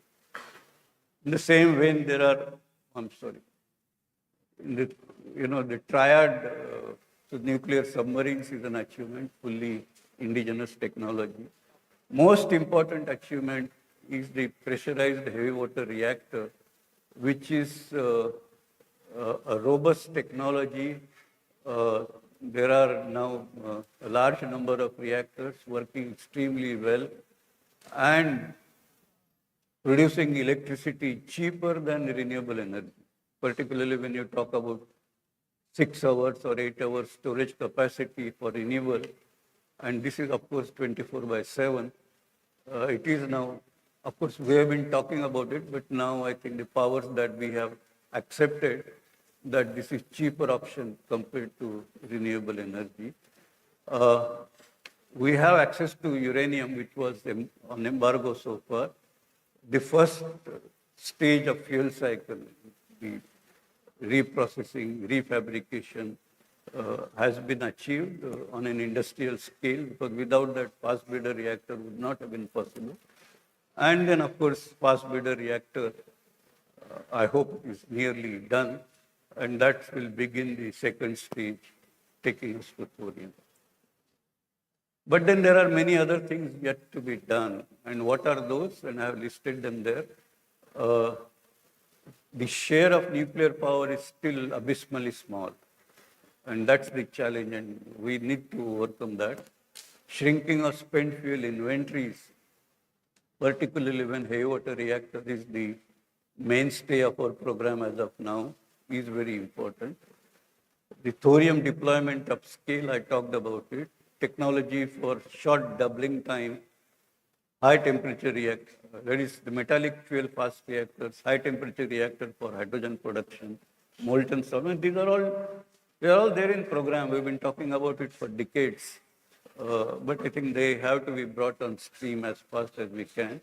And finally, the recycling technology. So we have miles to go, but at least what we can do on the basis of proven technologies, that is the heavy water reactor and advancing thorium deployment in heavy water reactor, I think we can make a head start by the time we catch on with other technologies. So that's the brief status report that I thought I'll present before you in this short presentation. Thank you very much. Hope I didn't exceed the time. Thank you, Dr. Kakotkar, for very, very overview of energy scenario and nuclear energy. Thank you very much.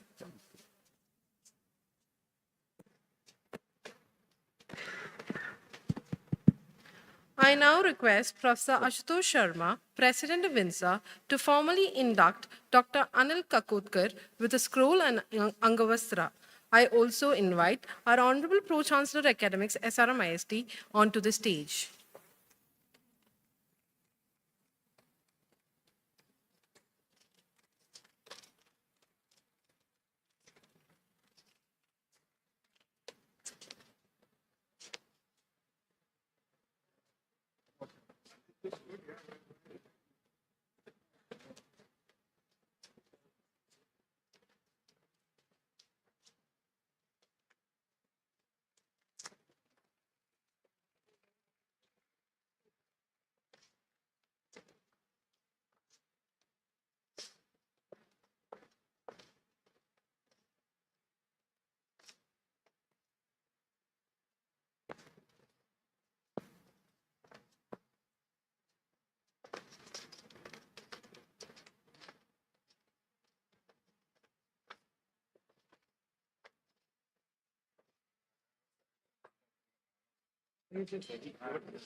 I now kindly invite Dr. V.K. Saraswat to deliver his talk.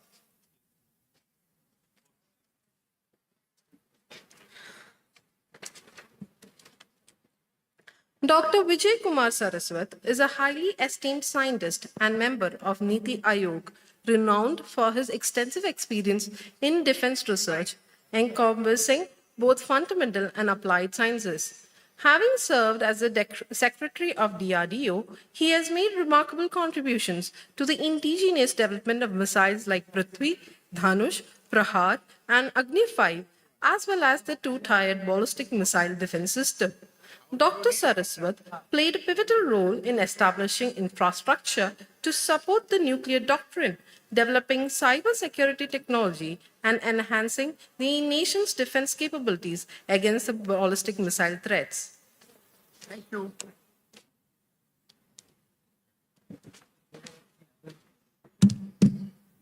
Do you have any?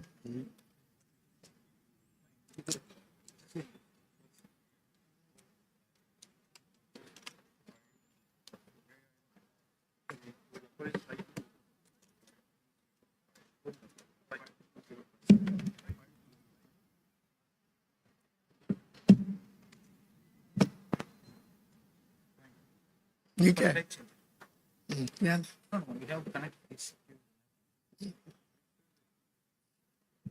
Again, you have to use this, one of these.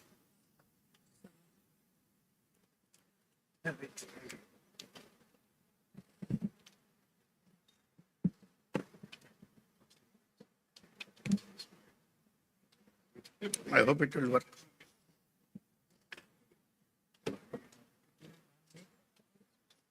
I need to pay.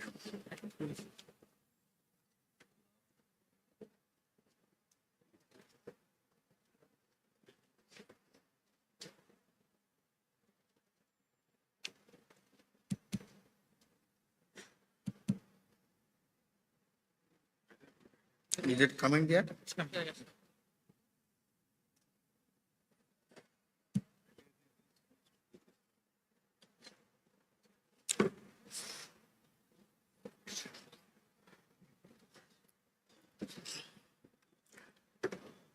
Vanakkam, namaskar, good morning.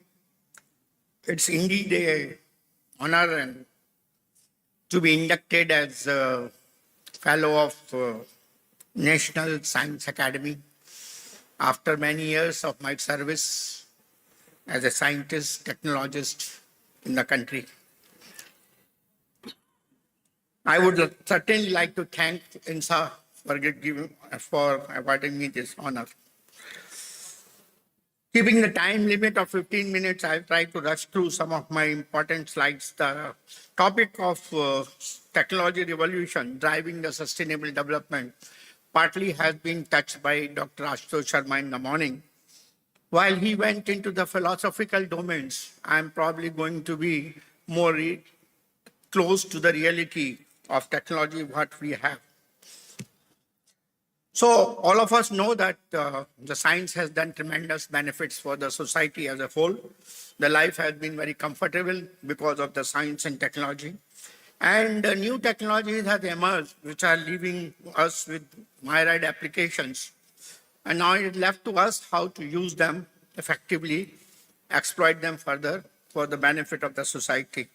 So all the minds who are present here, young, not so young, not very young, all of them have to come together for these new innovations which are expected. This is the landscape of what Indian science has done after 1970, which starts from all the great deeds which many of you know, right from Green Revolution to the space launching, to missile launching, to fast breeder reactors, to main battle tanks, to computers, and Chandrayaan 3 and Gaganyaan now, and now we are going into deep ocean, COVID vaccine invention, and now quantum technologies, and going into the domain of supercomputers and so on in 2030.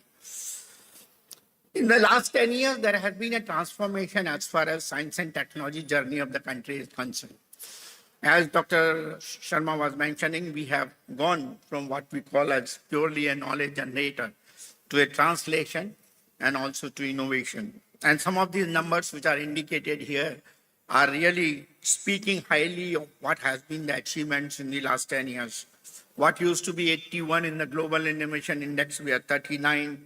We have number of startups, we have number of unicorns, we have almost like UPI transactions running into crores and so on.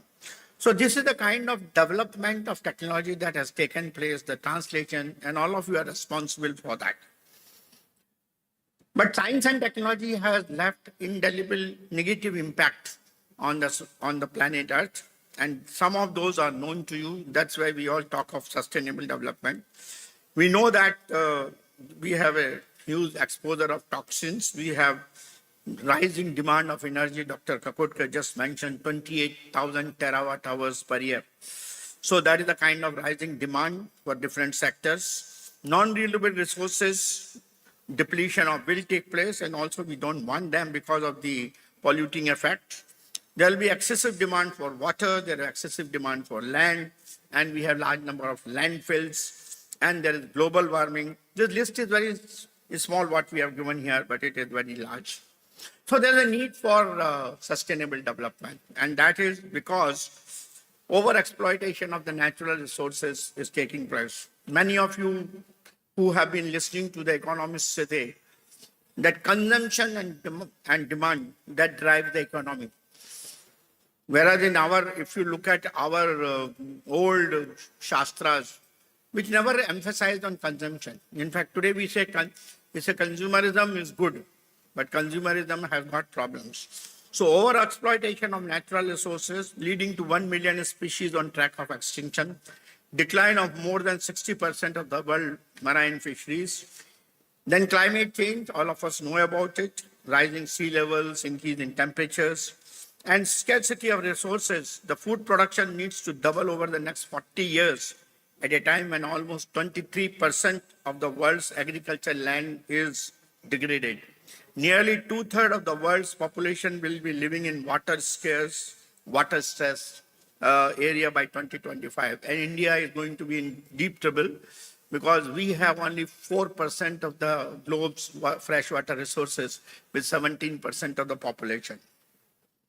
So importance of S&T for sustainability is very important. And there are 3 major points. We have to connect everyone. You know there are 17 sustainability development goals. So 8, 9, 10 are connected by connecting everyone so that people can have access to communication and the digital world.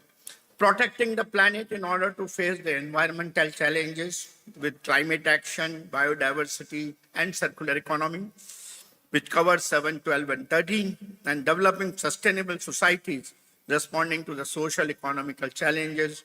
And that means sustainable cities, governments and institutions which are inclusive, and so on. So transformation for achieving sustainable development goals are listed here. I won't go into too many details, but all of us know that digital revolution is one very important part. Going to smart cities is another one. Food, biosphere, and water for sustainable intensification, biodiversity, afforestation, taking care of your oceans and healthy diets and nutrients. Human capacity improvement, Dr. Kakut was talking about, the HDI he was talking about. That will be basically focusing on education, health, aging, labor markets, and so on. And consumption and production, which is a circular economy, what we are talking of today, for getting sufficiency of all resources and reducing pollution. Decarbonization in energy, you just heard him about nuclear energy. And so energy access, energy efficiency, electrification, and good services. These are some of the requirements. The human capacity enhancement through the new age technologies, like we are talking of fusion of 5G, artificial intelligence, Internet of Things, they will play a major role. And that's why we are talking today of intelligent transportation and logistics systems, which will have AI-based driver assistance and traffic management, diverse deliveries for unmanned vehicles and so on. Industrial operations, which will be leading to automated operations with remote control. Healthcare with remote health monitoring and illness. Public safety and security, where intelligent video surveillance and systems will be there. Emergency services and border controls, which are part of this public safety and security. Digital revolution is actually making a major difference because as convergence accelerates, innovation advances. $5 trillion innovation platforms is a combination of blockchain, genome sequencing, robotics, energy storage, and artificial intelligence. Each platform will create multiple trillions in the market capitalization over the next decade, enabling further innovation. Quantum technologies, all of you know we are working on them, quantum computing, quantum communication, quantum sensing, and key applications which are awaiting the application of them are like cyber, drug development, financial modeling, better batteries, cleaner fertilization, and traffic optimization. And of course, you need large-size quantum computers for difficult problems. Materials are really making a difference today. In fact, if we have to take advantage of what is happening in the renewable energy sector, in all sectors, that there are almost about 35 identified critical minerals and materials. If we are not able to get them, then all these technologies will not be able to meet. And some of these advanced materials are making a tremendous impact in medicine, automotive, construction, agriculture, like nanotubes and nanofibers, graphene and 2D materials, quantum dots, metamaterials, aerogels, and biomaterials. Energy is one segment which Dr. Kapoor mentioned. But I would say the technologies which are required for the energy security are clean coal technologies, carbon capture, utilization and storage. Hydrogen is the low carbon fuel and natural gas. Alternate fuels uses like methanol, ethanol and ammonia. And I found that, I don't know whether it was deliberate or otherwise, Dr. Kakodkar did not mention anything about small modular reactor as one of the pathways for nuclear. But I think what is emerging today is that the gap which he highlighted requires a certain amount of application of small modular reactors, particularly in the difficult to abate sectors and also for standalone power. Mobility, which requires vehicle electrification, charging stations, hybrids, fuel cell, and alternative fuels. And renewable energy systems, which you all know, wind, solar, ocean, biomass, and so on. The one area which is emerging today and which is going to make a major impact on manufacturing sector is the Industry 4.0. And there are 9 pillars of technology which are important for this, like autonomous robots, simulation and augmented reality, big data analytics, supply chain, additive manufacturing, cloud computing, cyber security, industrial Internet of Things, and horizontal and vertical integration of the various processes. The thing which is emerging today as part of our today's translational research and also augmenting our manufacturing infrastructure and also bringing innovation into the forefront with the younger population pitching in is the entrepreneurship. It is the motor for the economy. The question is, how do we teach our people to be like that? Because the classic entrepreneurs used to use the classical skills. But is that enough to prepare for the Industry 4.0? I feel that new entrepreneurial skills like accepting uncertainty, ability of taking risk, innovation, change-oriented and persistent. These are some of the skills which are required. Technical skills, of course, we have to have broad technical skills, high speed of adaptability, environmental observation, design and individualization, and of course, good management skills, particularly with the decision-making, fast based on knowledge as well as on instinct, and leadership skills and great motivation. For these skills required for new age era, digital knowledge, ability to work with data, which is ability to use automate systems, knowledge of new age technologies like IoT, AR, VR, knowledge of cyber, and cross-functional expertise and soft skills like focus on client needs and industry trends, expertise in working under ambiguous and changing environment, honing soft skills such as collaboration, emotional intelligence, decision-making, and upskilling mindsets. All of you know that these 25 technologies are going to change the complete landscape as far as the future decades are concerned. And many of you are practicing these technologies. The economic impact of these technologies is very, very vigorous. This is the global number. If you can see, right from mobile internet to more renewable energy, anything between 0.2 trillion to 10.8 trillion is the kind of impact. And this impact is expected to be on the global landscape by about 2025 and 2026 in terms of $1 trillion. In terms of India, we did some sums in Niti Aayog. Economic growth due to disruptive technology, if we work for convergence, I would like to highlight them, achieve about 552,000 billion annual economic impact, which is 20 to 30% of India's incremental GDP. Provide 400 million additional people with access to healthcare. Have about 300 million financially included people. Provide about 14 to 24 million workers more years of education. Achieve 15 to 60% yield improvement for 22 million farmers. Save about 50 to 95 billion from energy technologies and gain 17 to 25 billion from intelligent transportation and create jobs for 10 million tech-enabled workers. Our country, looking at all this, has launched these missions. Dr. Ashutosh Sharma mentioned about them, but each of these missions are thousands of crores, and certainly they are going to make a difference as far as the India's industrialization is concerned, energy needs are concerned, computing needs are concerned, and also knowledge and innovation is concerned. These are major programs, and I want all the young and old, not so young population to certainly contribute to India's these programs in a very effective manner.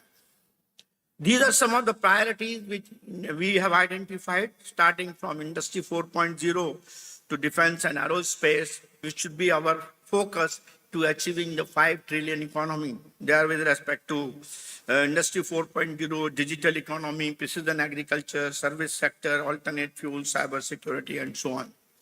But what is the pathway? The most important thing is, if we have to really make economic impact through S&T and improve our position in global innovation index, which is 39 out of 143 today, we have to alter our S&T innovation ecosystem. This would require global leadership and excellence in R&D-led technology development and innovation. Excellence is needed in basic research, particularly directed basic research, and in applied research, including pre-competitive applied research, particularly in critical technologies. I see a lot of innovation in service sector. However, wealth can be created only if we excel in engineering innovation, deep tech innovation. This should be our area of focus. For this, we should develop high quality design and manufacturing skills. I'm going to overemphasize on this word design because India lacks the design skills, and that's the reason we are not a product nation yet. To meet the challenges of the 21st century innovation, which is a sixth wave of innovation, we have to build expertise in fundamental science like maths, physics, green chemistry, biological sciences to establish base and foundation to support the development of future advanced technologies like nanotechnologies. We have a various syndrome. We actually now go to simulation, see the output on screen and stop there. We have to create a culture and mindset of design, simulate, build, test, evaluate, and validate. Present approach to give up after the design is seen on the computer screen using imported design and simulation tools is not good for innovation. Engineers have to go from drawing boards to test and evaluation and iterate the process till an efficient and optimum solution is evolved and ready to go to the market. We should reinforce the concept. If you cannot build it, you cannot use it or sell it. We have to introduce and develop project management skills and an awareness of business practices. This will help develop entrepreneurs, and our focus should be minimizing use of energy, material, and wastage using green and sustainable manufacturing processes. We should shift to circular economy. We should go to 6R concept. Innovation ecosystem should be supported by government 100% during the early phase of the basic research and translational research. And however, startups, incubators, accelerators, angel investors should start funding during translational phase and set up companies. Every academic institution should have a value creation center. If you can't, the race between technology and education is shown here. The technology and education, if they go hand in hand, you have good. If there is technology is leading and education is lagging, then you have what is called social pain. And vice versa, you get prosperity. You have to change. You can't be living on the incremental change, both in terms of education and future technology. If you want to make sure, then the transformation change has to take place as far as the education is concerned, then only prosperity will come. India's strategic technology mission have catapulted the nation to zenith of innovation and scientific exploration. The missions have served as the crucible for pioneering discoveries. Beyond laboratories, these initiatives have radiated into society, transforming lives. And India's commitment to collaborative research has earned global recognition. With unwavering dedication to these missions, India stands at the precipice of a promising future, where its scientific endeavors continue to redefine the global science landscape.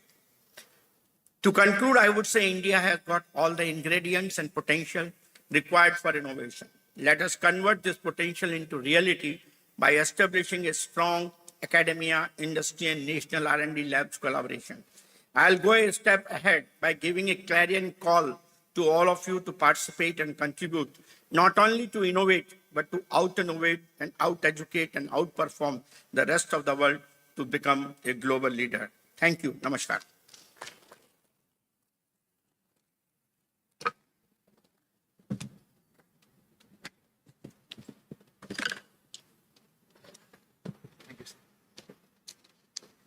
Thank you, sir. I hope I did.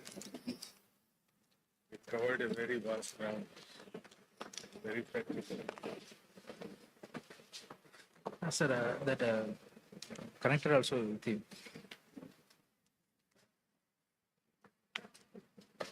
They're coming with them.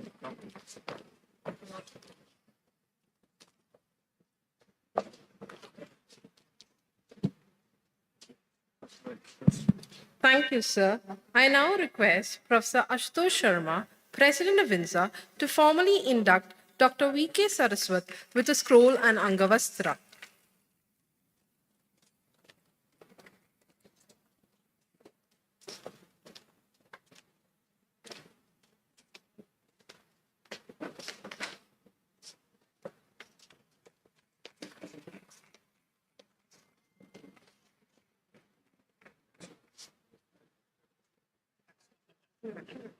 Thank you so much.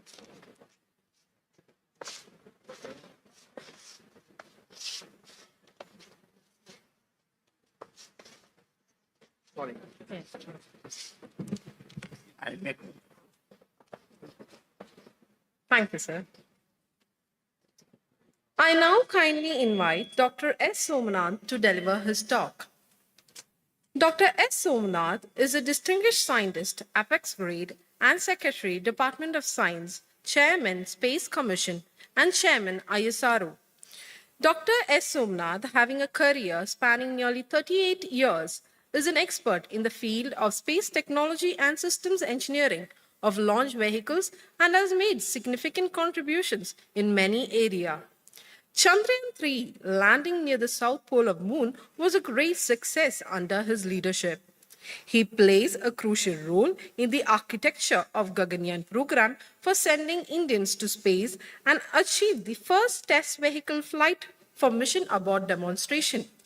Currently, he is focused on the Space Vision 2047, missions including Gaganyaan, Chandrayaan C, and other exploration missions, Bharatiya Antariksha Station development, and human mission to Moon.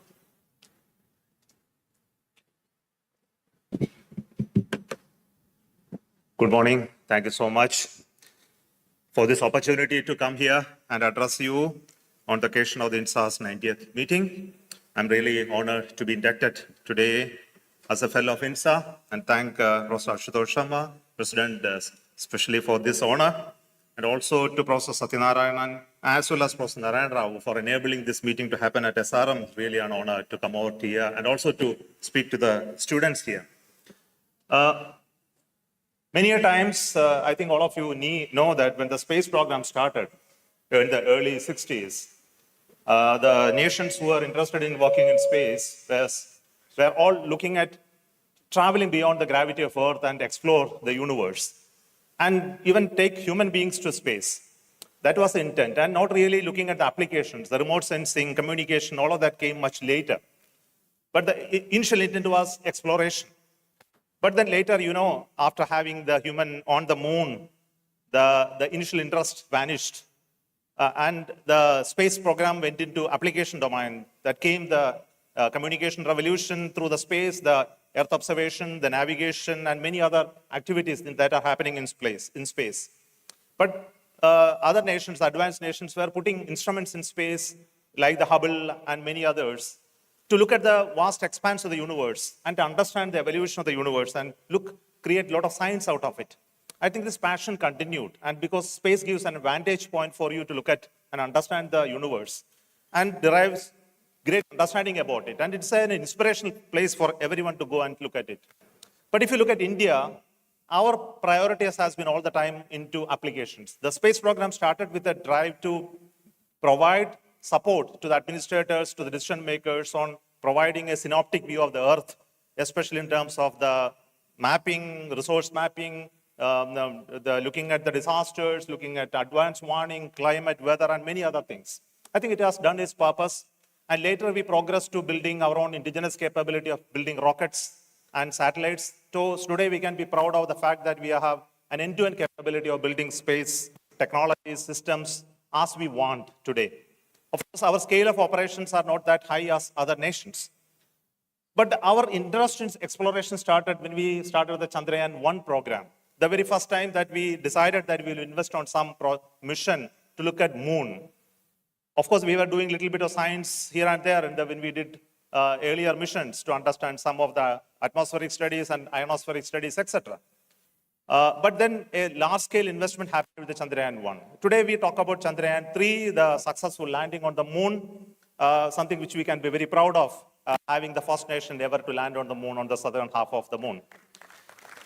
But then I would like to look at how exploration is important for us, in contrast to the other work of space, which is the communication, Earth observation, navigation, strategic observation, and many other applications that we are doing.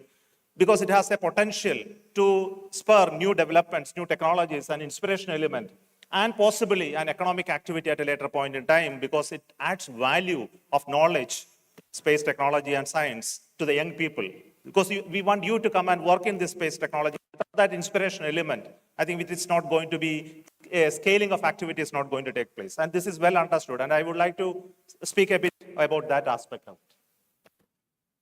Of course, last year we had 3 important missions, the Chandrayaan-3, not last year, last few years. Chandrayaan-3, the landing on the moon happened. The Aditya L1, the mission of studying sun and launching it to the Lagrangian point happened. And also the XPOSAT, the study of black holes and its various processes. So these 3 missions indicate the renewed interest and work that we are doing in space to look at exploration as a new agenda. But then very important point for all of you is to understand what are the outcome out of it. I think this is very important. Toward the end, I will stress on that aspect and how we can increase the outcome from these missions. The Chandrayaan-1 gave a lot of understanding, which is not existing at that point in time, even for those nations who have done earlier missions to moon. For example, moon is bone dry, moon is geologically dead millions ago, moon regolith completely absorbs impinging solar wind portions, lunar wake is devoid of solar influence, and many others. And we have answers to that from Chandrayaan-1 mission. And this is a global understanding that has come out of Chandrayaan-1. We also made a first impact on the moon. The moon impact probe impacted on the moon and made initial signatures of presence of water on the moon, though it was not confirmed at that point in time. But then Chandrayaan-2 brought new understanding that moon is not that dry, it still has got water on the moon. And today we have mapping of the moon, which shows that there is a lot of water on the moon. And this is a great study, and later missions of Chandrayaan-2 also indicated the presence of water on the moon by instruments of India as well as US, other nations also. So there is a greater and renewed interest on the moon primarily because of this finding that came out of our moon missions. Again, there are many other findings that came out of moon missions, like the sodium distribution on moon, which was a theory and a scientific discussion which happened. And today we have great evidence of this, which shows the origin of the moon, whether it is from Earth or from any other planetary activities. And some of these findings come out of such critical understanding. I'm not going into the details of each of them. The best of the maps that we have today came out of the moon mission that we did. The Chandrayaan-2 has the best ever maps that we have for moon, the highest resolution map that we ever produced. So sharpest images of Chandrayaan-2 are being used by other nations today to plan their missions to the moon. It's something that we should all be proud of. Of course, we did a lot of studies on the boulder distribution on the moon. For example, the right landing site identification is a very important issue. So when you take a 2-dimensional map of any surface, you can identify a valley versus a boulder. So we need to understand this through 3-dimensional imaging and multiple images. So we have one of the best maps today, which identifies the boulder distribution. And this map is so important for identifying landing sites. Possibly when you want to colonize and land on the moon, this information becomes very important. One of the important findings that came out of Chandrayaan-2 is a subsurface features on craters. So when you look at the images, you will not understand the real crater. And this can be found only by radar imaging of the moon. Today we have even that quality of images of the moon which identifies the post-potential craters which are later covered by deposits and other impacts that spent soil on that and then covered in a manner. So it's a loose sand, not a real rigid surface which will appear to be. So this type of even findings which are very critical for landing sites also we have today about the moon. Another real observation about moon is the exospheric argon distribution. Now, moon is not having an atmosphere like many other planets. Possibly it has a gravity to keep a little bit of atmosphere, but it didn't stay there. We also know about Mars, which has got a very thin atmosphere. though it has a gravity sufficiently high enough to retain an atmosphere. So what processes are happening there which makes this atmosphere to vanish? It's a geological process, or it's an extra geological process that makes this atmosphere vanish. And this understanding and scientific research happen to look at some of the trace elements are being mapped to find out what are the transport phenomena happening in the atmosphere, and looking at the magnetic activity, etc., to understand this. And this is very important finding from that context. Similarly, Chandrayaan-2 did even research on sun. For example, solar eruptions were observed by the instrument on board Chandrayaan-2. So this is again really an interesting observation that came out of the moon mission. We also did, in Chandrayaan-3, there were 5 instruments and all of them worked very well, and many of the publications have slowly started coming, very impactful publications. And one of them, some of the information came out of Chandrayaan-3 I would like to share with you. The surface elemental composition, we had a spectroscopic 2 instruments on board, one based on alpha particle impingement, another based on laser ablation, and both gave very good output in terms of the surface elemental composition of moon. And this is again a great finding. Similarly, buried craters on the moon, this is again a finding from Chandrayaan-3, which shows that the surface, though appeared as the crater, you won't be able to find out from normal optical camera. We need to look at it from a different set of camera systems which identified the presence of buried craters. It also goes with the evolution of the moon and its surface.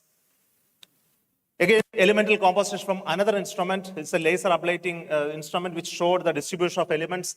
And you will ask me why this information is important. And this information correlates with respect to the origin of the moon and how the surface of the moon is changing over time. So there is another interesting finding. The top surface of the moon is continuously being replenished by the material that is coming from underneath and then going on top of it using different processes. Another interesting finding that we got is the moon quakes, that we dropped an instrument on the surface of the moon, actually measured the moon quakes, and we have data from that. And some of them are natural, some of them are events that are like something comes and hits, that you have a shock which can be measured. So people are analyzing it, and possibly good publications will come out of it. This is another measurement of the lunar regolith thermal characteristics. So we drilled a probe into the surface and measured conductivity of the surface, which showed that the surface has a very high thermal resistivity. It doesn't actually, heat transfer doesn't take place as much as we thought earlier. So this is something which will be useful to model the thermal behavior of moon later. Similarly, there are other measurements on the surface and ionization, which is done by one of the, I think it's automatically shifting. Okay, by the atmospheric Langmuir probe. Okay, look at the another data which comes out of the Mars mission. A very lot of findings have come out of the Mangalyaan mission. You call it MOM mission, which worked for almost 8 years, though it was launched for 1 year. We have huge amount of information on Mars today. One of the best maps of 3-dimensional maps of the Mars was made by MOM only. The Astrosat, of course, you know this Astrosat is one of the observational platforms that we launched, similar to though they are not in size and complexity as big as a Hubble, but Astrosat is one of the first ever satellite that was launched, which has a multispectral capability. And a lot of science has come out of it in terms of the processes that are happening in the universe, in terms of nebulas or in terms of collisions, in terms of explosion of stars. I think they have been observed quite a deal, and a lot of publication. One of the best ever publication has come out of Astrosat science. Of course, a few of them which I would like to share are the Krab pulsar observations from the Astrosat. Then some of the gamma ray bursts that it has detected in the universe, especially in the quiet zones. The name is mentioned as, sorry, I'm not able to come to this mic, it echoes, of Stephen Squines, showing features of which were never seen in the past. Let me quickly shift to another satellite, which is the Aditya L1, which was launched recently, and it captured one of the best ever solar eruptions. I think this was a solar maxima period, and the highest ever eruptions happened is this year, and we have huge amount of observations and data collected on the processes that are happening in coronal mass ejections, its impact on the space weather. And Aditya L1 is equipped with 7 instruments, some of them measuring the particles, some of them measuring the X-rays in low energy and high energy, some of them looking at the magnetic effects. I think all of these combined observations are going to give you a huge amount of data on the process and linking the CME to the space weather effects, especially dealing with the, you know that it has an impact on the communication, the external magnetic field, the particle distribution around it, and also how it disrupts the communication networks as well as power distribution networks. So this information are gathered today. Of course, some of the publications are slowly coming. All of these observations happened just this year. This is another observation from the yet another instrument on board, the Aditya L1, called the solar coronagraph, which looks at create an artificial solar eclipse and look at the corona. And yet another instrument is the ultraviolet instrument, which looks at the sun in an ultraviolet spectra. So I'm just showing some of the data. This is a full disk image of the sun observed in various spectra by the suit instrument on board Aditya L1. Now why I said all of this is, though we did all these science missions in the recent times, it has produced significant science outcome. And I would like to speak about that part a little later and how you can increase the impact of what our missions that we have done in the recent times and in the future. Before I go further, I would like to tell you that recently that a space vision has been announced by government with a goal of expanding the exploration and other related activities in the Amrit Kal, leading up to a landing of a human being on moon by 2040. So this involves expanding our Chandrayaan program, looking at other planetary missions, building up a Bharati Antariksha station, creating heavier launcher capability, and all of these are part of this. And for that, there is a huge amount of investment also identified at this point in time. So basically, the goal of this announcement is to expand the Indian space program. Though we have been operating at a certain scale in space, primarily looking at the communication, remote sensing, navigation, and other areas in lower scale. So our current number of satellites are hardly 50, 55 numbers. For a nation like us, I think we need to have hundreds of satellites, possibly in maybe much more, to handle tasks related to frequency of imaging, looking at disaster warning, resource mapping, giving communication direct to devices. I think all of this demands huge amount of investment and infrastructure. To scale up this space activity to a next level, possibly a 10-order increase in the economics, I think we need to do a lot of things, especially bringing private entrepreneurs into space ecosystem, providing a conducive environment from them to do all of that. And also we need inspirational programs like the one which I am talking about, the human space flight program and science program, where we want scientists to come and participate and create a very innovative ecosystem. So this is precisely the goal of the Space Vision 2047. And we have looked at this Space Vision 2047 in 3 segments. What we can do in the near time, something like 5 to 10 years, and then long time by 2040. The first part of it has already been approved by the government and funded already in building the newer launcher capability, the first module of the space station building, at least 2 missions to moon, 1 mission to Venus, building the first part of the Bharati Antariksha station, and also expanding our human space flight program. The space station is one of the important elements in this exploration. We would like to look at a permanent station where Indians can go and work in microgravity environment and conduct research. I think the first part of it is going to be built and launched by 2028 and fully completed by 2035, where human beings can go regularly and operate. And we look at many activities around this space station. And currently we are in discussion with many stakeholders, especially national laboratories, research institutions who are interested in science research, etc. One of the important topics which I would like to discuss is engagement with the stakeholders. In a time where we are discussing this topic with INSA, I think a lot of researchers are also here. We are looking at many of the science programs yielding a lot of research, but the publications that are coming out takes long time. It's primarily because our pool of researchers available to do this, converting the knowledge, information that we are getting into research outcome is actually low. We conduct these programs regularly in terms of data utilization programs, combined research, etc. But still, this is not growing. If you really look at many institutions are part of our work, it's not done by ISRO alone.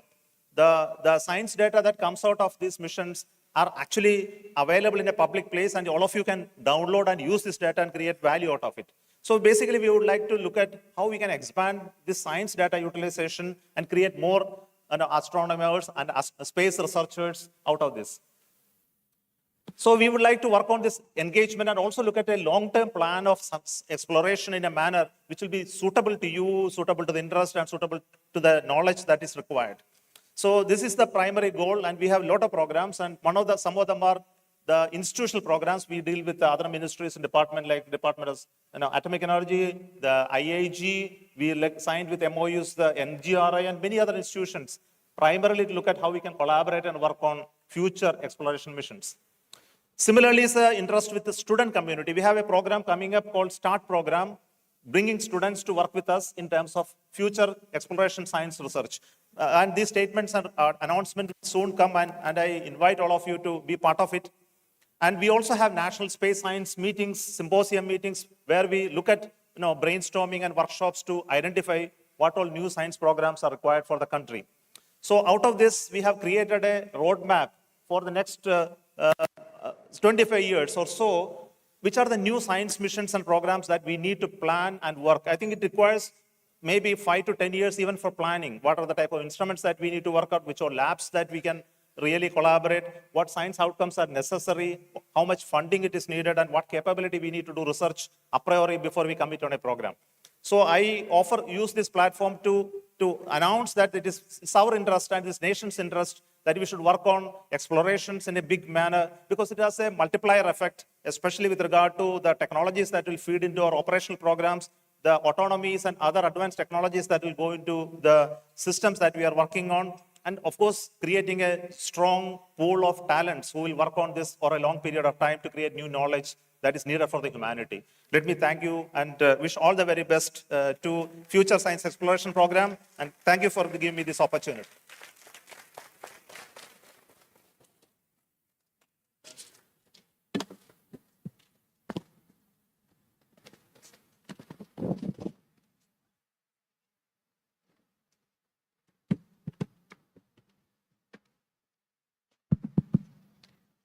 Thank you, sir.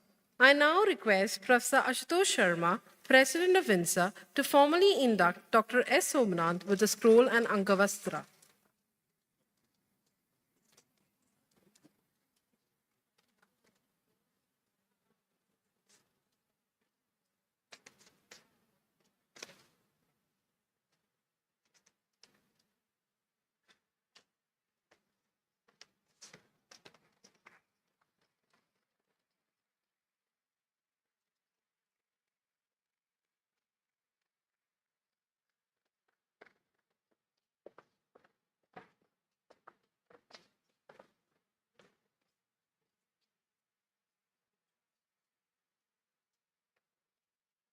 Thank you, sir.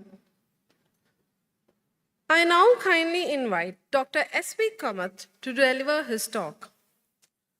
Dr. S.V. Kamath is currently the Secretary, Department of Defense Research and Development, and the Chairman of DRDO. Dr. Kamath has provided leadership and direction to several critical materials programs in DRDO, such as development of high-strength steels for naval ship hulls, development of high-temperature titanium alloys and nickel superalloy-based components for aero engines, development of tungsten-heavy alloys for kinetic energy penetrators, development of fused silica randoms for missile seekers, development of armor solutions for personnel as well as compact vehicles, and stealth materials for airborne and naval applications. These have found use in various systems being developed by the DRDO laboratories.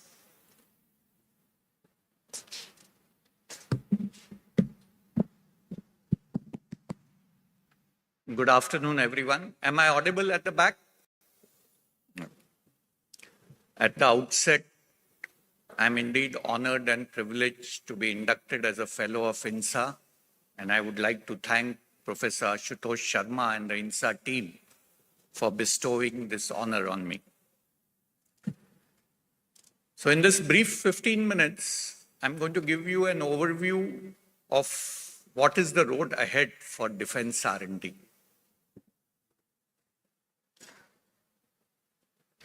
We live in interesting times. The world is in a geopolitical turmoil. We are moving from a unipolar world to a multipolar world, where India is going to play a significant role as one of the poles in this multipolar world. The rate of change of technology is also accelerating. Earlier, once you develop a technology, that technology used to be in vogue for at least 15, 20 years. These days, the technology obsolescence happens within 5 to 10 years. A lot of disruptive technologies have emerged and they have been described in the morning. You have AI, ML, you have quantum technologies, you have additive manufacturing, advanced materials, which are now playing a very significant role in disrupting the capabilities of militaries worldwide. The nature of warfare is also changing dramatically. Earlier, wars were fought on land, sea, and air, but now you have new domains such as space, cyber, information, and the wars in these domains, especially cyber and information, are ongoing. These are not declared wars, but these are on a day-to-day basis, on an hour-to-hour basis. All our critical infrastructure are being attacked.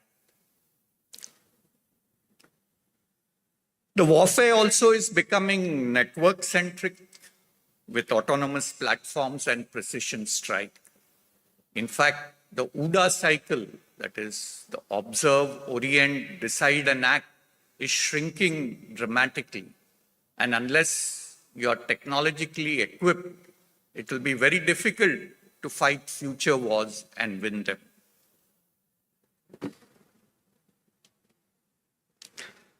In addition to these changes which are happening globally, within the country, we now have a clear vision and mission of Atmanirbhar Bharat and Make in India.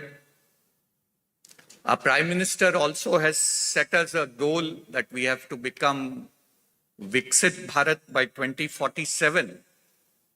And he has also set us a goal that we have to become a leader in defense technologies. So let's look at the present defense ecosystem and whether that is suitable to meet these challenges ahead. If you look at today's defense ecosystem, defense R&D is mostly done by DRDO, supported by academia and MSMEs. The design and development of systems also happens mostly in DRDO, whereas the production happens in PSUs and private industries based on TOTs either from DRDO or from abroad.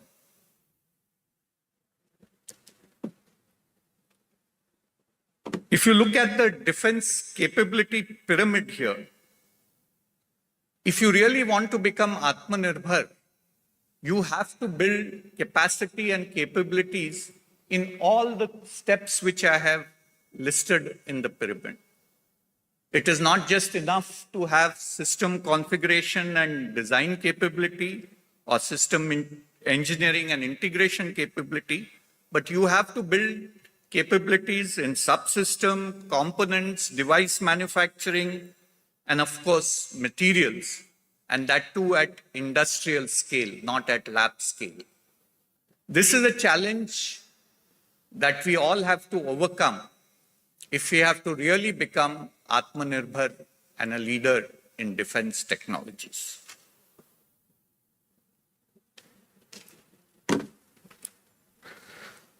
So if you look at our current ecosystem, it is pretty much linear with people working in silos. The basic research happens in academia. We then translate it to applied R&D in DRDO labs, and eventually then further translate it into production in industry. To meet the emerging challenges, this kind of ecosystem is not optimal. We will need to increase the interaction between the academia, the industry, and the R&D organizations. And a linear scale or a linear development cycle has to become an integrated approach where you look at the manufacturability, the producibility at the beginning of the development cycle itself.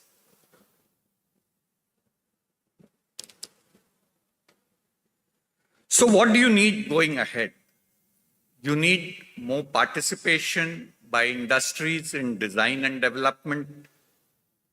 You have to encourage startups and MSMEs who are much more flexible to get into the innovation. You need involvement of academia in basic and applied research, especially in futuristic technologies, because the innovation has to be driven by R&D in futuristic technologies. Only then can we achieve leadership. We need to create a lot more test facilities and infrastructure. As Dr. Saraswat mentioned, it is not enough to just simulate on computers. You have to actually build prototypes, test it, and then optimize your design. Capacity building is another very important thing if we have to do, and academia is going to play a big role if we have to build capacity. And I'm happy to see so many students participating in this meet, because you are the future. Only when enough people and bright people in the country take up R&D as a profession can we achieve Atmanirbharta and leadership. We have to emphasize on disruptive technologies, because we have to admit that we are 10 to 15 years behind in traditional technologies. So if we have to catch up and leapfrog, we have to emphasize on these new emerging technologies. Only then can we hope to achieve leadership. And civil-military fusion is very important. In the past, it was the military technologies which led to their final utilization in civilian applications, whether it is the internet, whether it is telecommunication. But now, in several technologies, especially AI, ML, quantum technologies, the civilian sector is far ahead of the military.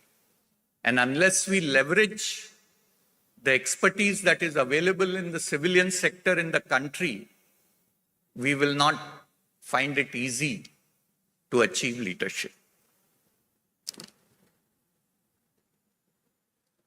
So what do we need to build? Because it has been shown that countries which don't invest in defense R&D cannot prosper. Only when you are secure and you have enough deterrence can you grow economically, and your society can grow in other aspects. Because history has shown that though defense R&D is costly, not investing in defense R&D is even costlier. So we have to invest in building next generation capabilities, whether it is in underwater domain awareness, space situational awareness, ISR capabilities, robotics and unmanned technologies, manned and unmanned teaming. Future wars are going to be fought with autonomous systems. But you need the ability for these autonomous systems to work synergistically with manned systems. So this manned, unmanned teaming technologies are going to play a key role in any future battlefield. Cyber defense, as I mentioned in my introduction, not only cyber defense, but cyber deterrence, like we have nuclear deterrence. You have to build capabilities in the cyber domain if you have to win any future war. Secure communication and network-centric warfare, as I mentioned earlier, are other areas where we have to build significant capabilities.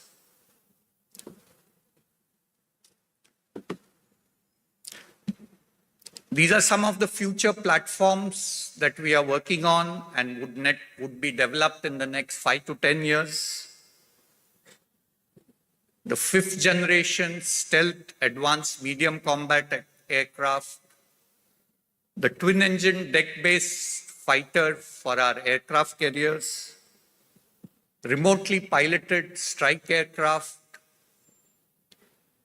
high altitude long endurance UAVs or HALEs, stratospheric airship or high altitude platforms which can give you persistent surveillance in a battlefield, AEWNC or airborne early warning and control aircraft, which is basically an eye in the sky, which allows you to plan your battles and do battlefield damage assessments. High endurance autonomous underwater vehicles, indigenous conventional submarines, light tanks, future infantry combat vehicles, unmanned ground systems, and robotic soldiers, just to name a few. These are some of the systems that we have started working and should be developed in the next 5 to 10 years. When it comes to next generation weapons, systems, and sensors, some of them I have listed here: long-range hypersonic glide and cruise missiles, with the air defense and missile defense systems becoming increasingly more accurate and very good. If your missile systems have to survive, they have to operate at hypersonic speeds. Very long-range air-to-air missiles, directed energy weapons based on lasers as well as microwaves, electromagnetic railguns, long-range multi-barrel rocket launchers, supercavitation torpedoes. Normal torpedoes operate at about 50 knots. These supercavitation torpedoes can operate up to 200 knots. So defeating a supercavitation torpedo becomes extremely difficult. Very long-range radars, very long-range sonars, ELINT and hyperspectral capabilities, EW systems. EW is electronic warfare. Whoever dominates the electromagnetic spectrum is likely to win the future wars. High thrust-to-weight ratio aero engines for our fighter aircrafts.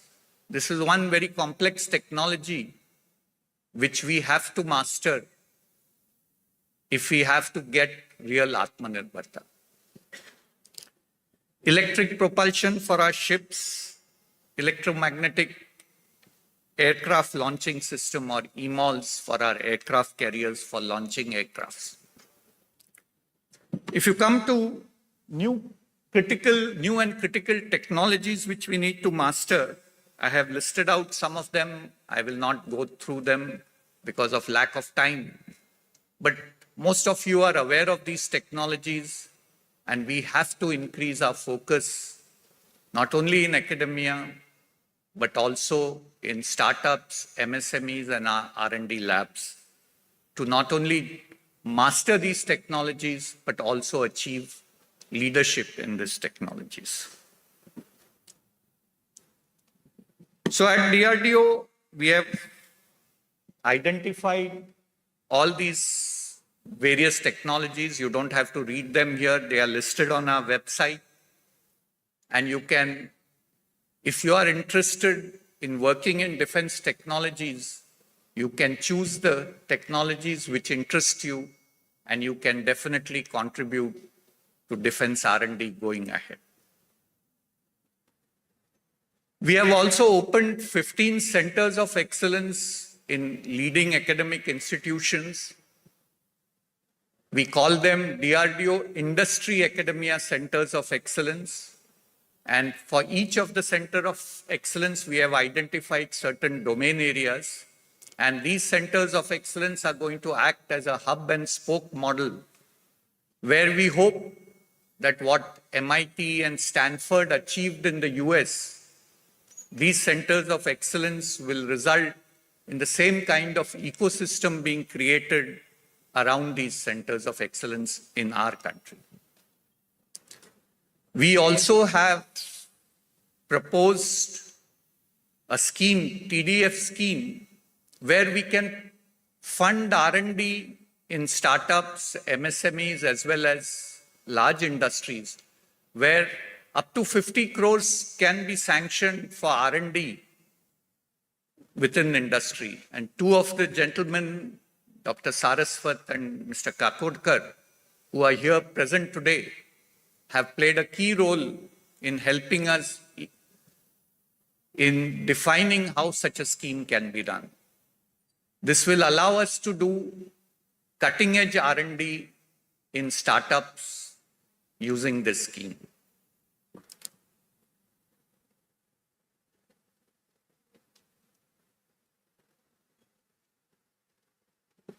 But one thing which we need to address as a country, if you look at how much we spend on R&D as a nation, we spend about 0.65% of our GDP. If you look at other countries, they all spend between 2 to 3% of their GDP, and South Korea even spends close to 4.8% of its GDP in R&D. So we definitely need to improve on our spending on R&D. Our private sector also has to chip in. The private sector R&D today is confined mostly to the pharma sector and some other sectors such as maybe IT, but it needs to improve significantly in other technology areas if we have to become a leading nation going ahead. Even if we look at our defense R&D spend, we spend less than 5% of our defense budget on defense R&D. Most countries spend between 10 to 15% of their defense budget. We have told the government that this funding has to improve in the next few years, and the government has promised us that by 2030, we should go to a figure of about 10%. Hopefully, this will result in a significant fillip to funding R&D, not only within DRDO, but within our academic and industrial ecosystem.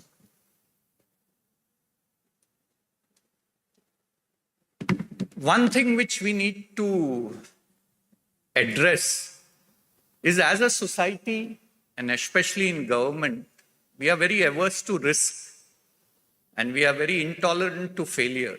If we take up a project, it has to succeed. Otherwise, we get audited, we have to answer in Parliament why this infructuous expenditure has happened. I think if you want to do cutting-edge R&D, you have to learn to fail. Failure is not bad. Failure teaches you a lot of things, and it can be a stepping stone to your next success. You have to fail, but you have to fail fast, and you have to learn from your failures and move ahead. This is a cultural change which needs to happen within the country and especially in the government sector. So to summarize, the road ahead is going to be both challenging and exciting. There are plenty of opportunities for R&D, especially in defense. The students who are here are going to play a key role in transitioning India from a developing country to a developed country by 2047. And also not only a developed country, but also a technology leader. Thank you very much for your kind attention.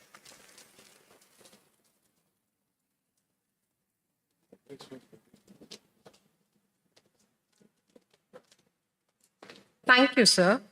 I now request Professor Ashutosh Sharma, President of INSA, to formally induct Dr. S.V. Kamath with a scroll and Angavastra.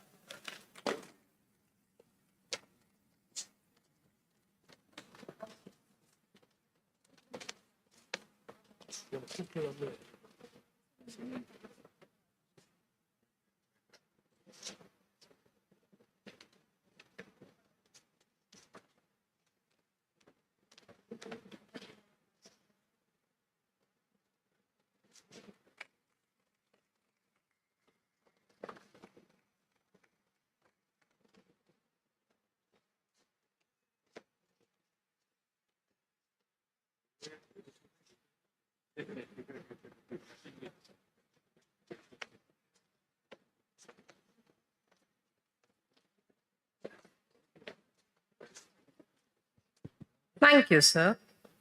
I now kindly invite Dr. Krishna M. Illa to deliver his talk.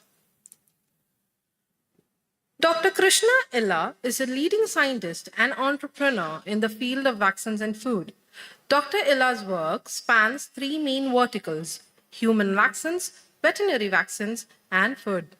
He is currently focused on establishing one of India's largest vaccine manufacturing facilities in Bhubaneswar, Odisha.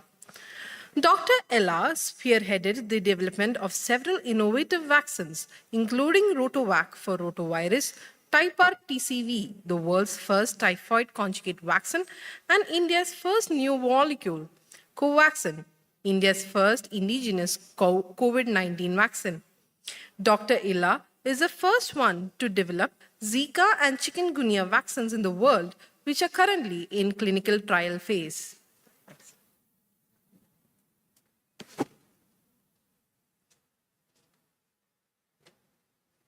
Honored to be here. I think all the students likes to clap only for politicians and movie actors.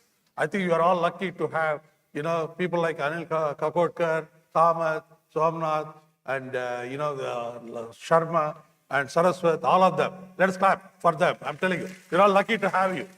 Lucky to have all of them here. Okay, I never got this opportunity to when I was a student. Okay, I think you're lucky to be here in the place. I'll tell you, my mother told me only one thing. I'm from 60 kilometers from Chennai, native, Tirutadi, nearby. And from a small panchayat school, my mother said, son, you have 9 inches stomach. How much ever money you make in US, you can't eat more than 9 inches stomach. Come back, do whatever you like to do in India, I'll feed you. Because I'm from farming family, I'll feed your stomach. Okay, the simple philosophy made me to surrender my US passport and got into the entrepreneurship job. And I think really honored having the good hospitality of SRM. I think that's nobody can beat this hospitality. Thank you very much. So I think, I want to thank Dr. Sharma and council members. I'm an industry guy. I don't know why they recognize me. Industry, INSA doesn't recognize the industry people, but I'm proud that they've been recognizing us. And honored to be a distinguished guest, and also among eminent scientists to be here with them. I think I'm going to go a little fast, but don't worry about it. But I'm a product of public-private partnership. I just tell you, when I came to India, the government never used to even like a private business at all. But today, they totally changed the transition. You look at Dr. Saraswat is talking, Kamath is talking about, Somanath is talking about how private entrepreneurs, startups should take it. I think young generation should see that in a different world of India at all. So I think I'm totally a product of the public-private partnership. And I was a startup, 96. I came back from US, and nothing great. And now we are located, I'm 14 companies. I just start companies for not making money. I see a problem. That problem is an opportunity to solve the society's problem. That's all, nothing else. So I will not talk. I will really want to talk one business now. So I think, I was the Chandrababu Naidu's advisor. So we created a Genome Valley in Hyderabad that today become the largest cluster in the country. And first vaccine was launched by Dr. Abdul Kalam in 2000. He launched, and that is still a big product for us as a hepatitis B vaccine, the product in the market. And I think, India never made a new vaccine, including pharma companies. Never made a new molecule. Everybody was a generic, same thing. I said we should change the country perception. We have less respect for China because they copy. It's the same thing, India should not copy anymore. We should be innovative. That's what Dr. Saraswat and Ashok Sharma was talking about. Innovation is a key. And I think that should be the game for younger generation. We should not copy anymore. We should be innovative. And I think we should make a new vaccine. And Dr. Bond was associated with I was a DBT secretary. Before that, Ames professor. We involved with the Indo-US bilateral program. We made this, it almost 30 years it took that vaccine to come into market. And we had to do efficacy trial. We need to recruit 25,000 pregnant women. So I'm going to ask here, women here, how many women is willing to give when they are pregnant, how many women are willing to give their baby for a clinical trial? The newborn. Anybody can lift? Nobody will lift, I know it. But they want a product for the child. You see, innovation has to happen. It has to happen parallel clinical trial. If it doesn't happen, you cannot develop innovation in this country at all. So that's the important point. And I think, and Dr. Bond is right here, see here, he's a Bond. He was instrumental in making this product and bigger thing. And my grandson, he was the first one to take the vaccine of that vaccine. So I think, and I had, this is again the third vaccine in the world, rotavirus, just after GSK and Merck. That's great. I think we should beat multinational, beat Americans. Anyway, one molecule at least we can make from India that can make a touch the global angle.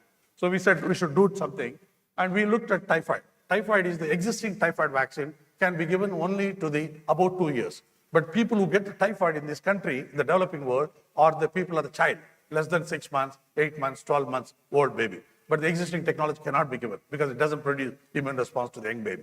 So we made a new generation conjugate vaccine. We launched into the India. But then when we went to the Gates Foundation, we have done a clinical trial in India, an immunological study, which is of no relevance because we don't know whether the antibiotic is protecting or the vaccine is protecting. We can't make a differentiation. So we can't trust your clinical trial, what you have done in India. So we took a challenge and we went to UK, Oxford. We did a human challenge. I want to ask how many boys are ready to take a live bacteria drinking. How many people? Boys. And not bad. At least SRMIST got 3-4 people lifted the hand. Good. So you're 3-4 candidates for the future clinical trial, okay? For the human challenge study. So these we did in Oxford. We got 89% efficacy. And then the next question is, oh, you've done a laboratory situation, in ideal situation. You got 89%. Will it work in the public system? When you get to public system. So we did in different countries. Again, it may work in India, it may not work in Africa, it may not work in other countries. So we have to do in various countries an efficacy trial, effectiveness. This is called effectiveness. Efficacy is over in the human. Now coming effectiveness in the public system, where we got 87 to 91% effectiveness in the field situation or a school situation. And there was a typhoid multi-drug resistant in Karachi, in Pakistan. 250 children died because they're not responding to any antibiotic. We said we took a challenge. The clinical trial in Aga Khan University in Karachi, we did an antibiotic resistant strain, XDR strain, and we got 100% protection for the babies, protected from the antibiotic microbial resistant strain also. That's a very significant ingredient. And Nature covered, this is one of the best products done by 2018, one of the best innovative molecules by Nature Medicine. And I think, we're working on the neglected disease. The reason we work neglected disease, you look at all the neglected disease are present in Asia and Africa. And all neglected disease turns into pandemic. So why US want to work on neglected is not that they love neglected disease, because the neglected are in Asia and Africa, which turns into pandemic. And I think we did chikungunya, when we isolated chikungunya first time in Tamil Nadu, we isolated, that time Anmamani Ramdas was the health minister, he said he was debating, it is not a chikungunya. There was a big debate in the article, but we isolated, we now it's in the phase 3 trial in different countries, and then we asked a simple question. Based on sequence analysis, where it came from chikungunya. So it came from Madagascar to India, it came. So then we asked a simple question, then what can come from this area to India? Again, next. So then we found that Zika was the one which was present in Madagascar. It may come to India. So we predicted that. We started working in 2014, and exactly, when we filed a global patent, July 2016, 2015, and exactly in December 2015, pandemic in Brazil. Just see how prepared in advance was that thing. So, and Thabo Mbeki, South African president, came. He said, we don't like Indian companies because you always want to exploit the African market, but you don't help the African situation. I asked him, Excellency, why should I do for Africa? I'm Indian. I want to help India, not this Africa. He said one statement. He said, you would not have got the freedom if we have not exported Mahatma Gandhi to India. So it is a very interesting connotation that we exported Gandhi, that's why you got a freedom. You should owe gratitude to us. So I said I took up one of the projects as a favorite for Africa to help. It's one of the non-typhoid salmonella, poultry bacteria, going to the humans. And we partnered with the University of Maryland and Wellcome Trust funded. We finished a phase 1 in Baltimore in less than 8 months in a phase. The same trial, if we want to do it in India, it would take 4 years. I just want Dr. Saraswat to help us how the regulatory system, he was there in one of the regulatory system meeting, and I was so critical about it, how startups will get killed in this country and the life sciences. We don't change some of the platforms issues in the country. And I think we did, again, the highest clinical trial. Probably we are probably in the developing world, including China and Korea, and all combined with us, we are probably the only company has highest clinical trial companies in various countries doing it. And I think we have strong patent and IP protection. And we published not only a commercial company, we have more than 150 publications, including Covaxin alone, 9 Lancet publications, 2 Nature publications. And we also supplied more than 10 billion doses vaccine as a startup company. Remember that, as a startup from nothing, from zero. So that's what you should remember that. And I think, what is it, SARS-CoV vaccine? So I told you in my preamble that neglected disease will turn into pandemic. And that was my idea right from the beginning. We created a BSL-3 production facility. BSL-3 labs are there all over. Wuhan lab in China is a BSL-4 laboratory, not the production facility. So we have the BSL-3 production. We created that in advance and preparing anything comes for the future, anything for India. So we made a COVID vaccine. That's how we made the BSL-3 production facility. We made with ICMR partnership. We did animal challenge studies. And what we did is, small trick we did, my friend Amit and Avasti and all here, we just, one small molecule we added to aluminum hydroxide gel. We shifted the immune response, instead of this, we shifted the immune response to this side so that it protects against variant and also long-term immunity and T-cell response. That's a trick we played with the Covaxin. That's all the game is. And I think we did the human trial. Probably this is the second largest clinical trial in the world on efficacy trial. Third country in the world after US and UK. And the third one in India was the one who did the highest clinical trial on this. And SRM is one of the players for phase 1, phase 2, phase 3 was involved, SRM also. So it shows clearly how safety of the Covaxin was. That time, everybody was looking at efficacy. Now everybody looks at safety now. After the vaccination over, pandemic is over, everybody looks at safety issues.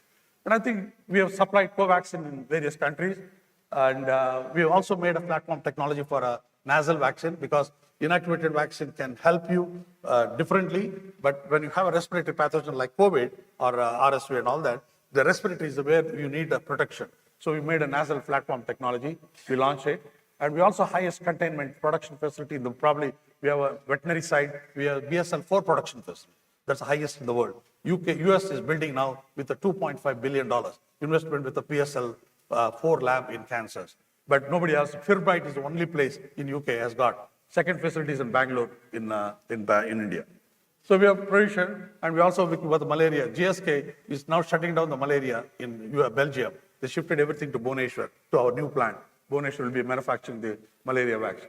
This is the TB vaccine. TB is 25% of Indians. 25% of Indians are infected adults. The highest infection in the world is Indians. And again, the problem is multi-drug resistance and antibiotic resistance. What we need is, we don't need help. And I think Dr. Saraswat should note down this one. We don't need help. Please help Niti Aayog facilitate the clinical trial centers. If we do the clinical trial tuberculosis, we beat the Americans and Europeans, because they can't do the tuberculosis vaccine trial in US and Europe. They can't do it because they don't have much TB incidence.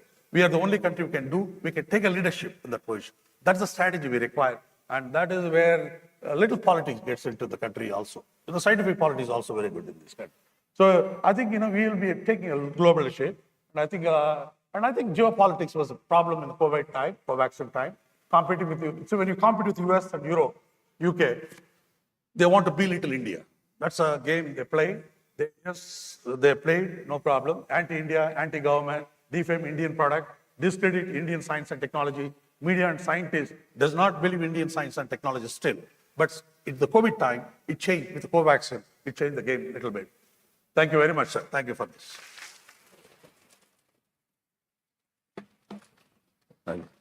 Tremendous work. I went fast with this time. Thank you, sir. I now request Professor Ashutosh Sharma, President of INSA, to formally induct Dr. Krishna M. Illa with a scroll and Angavastra.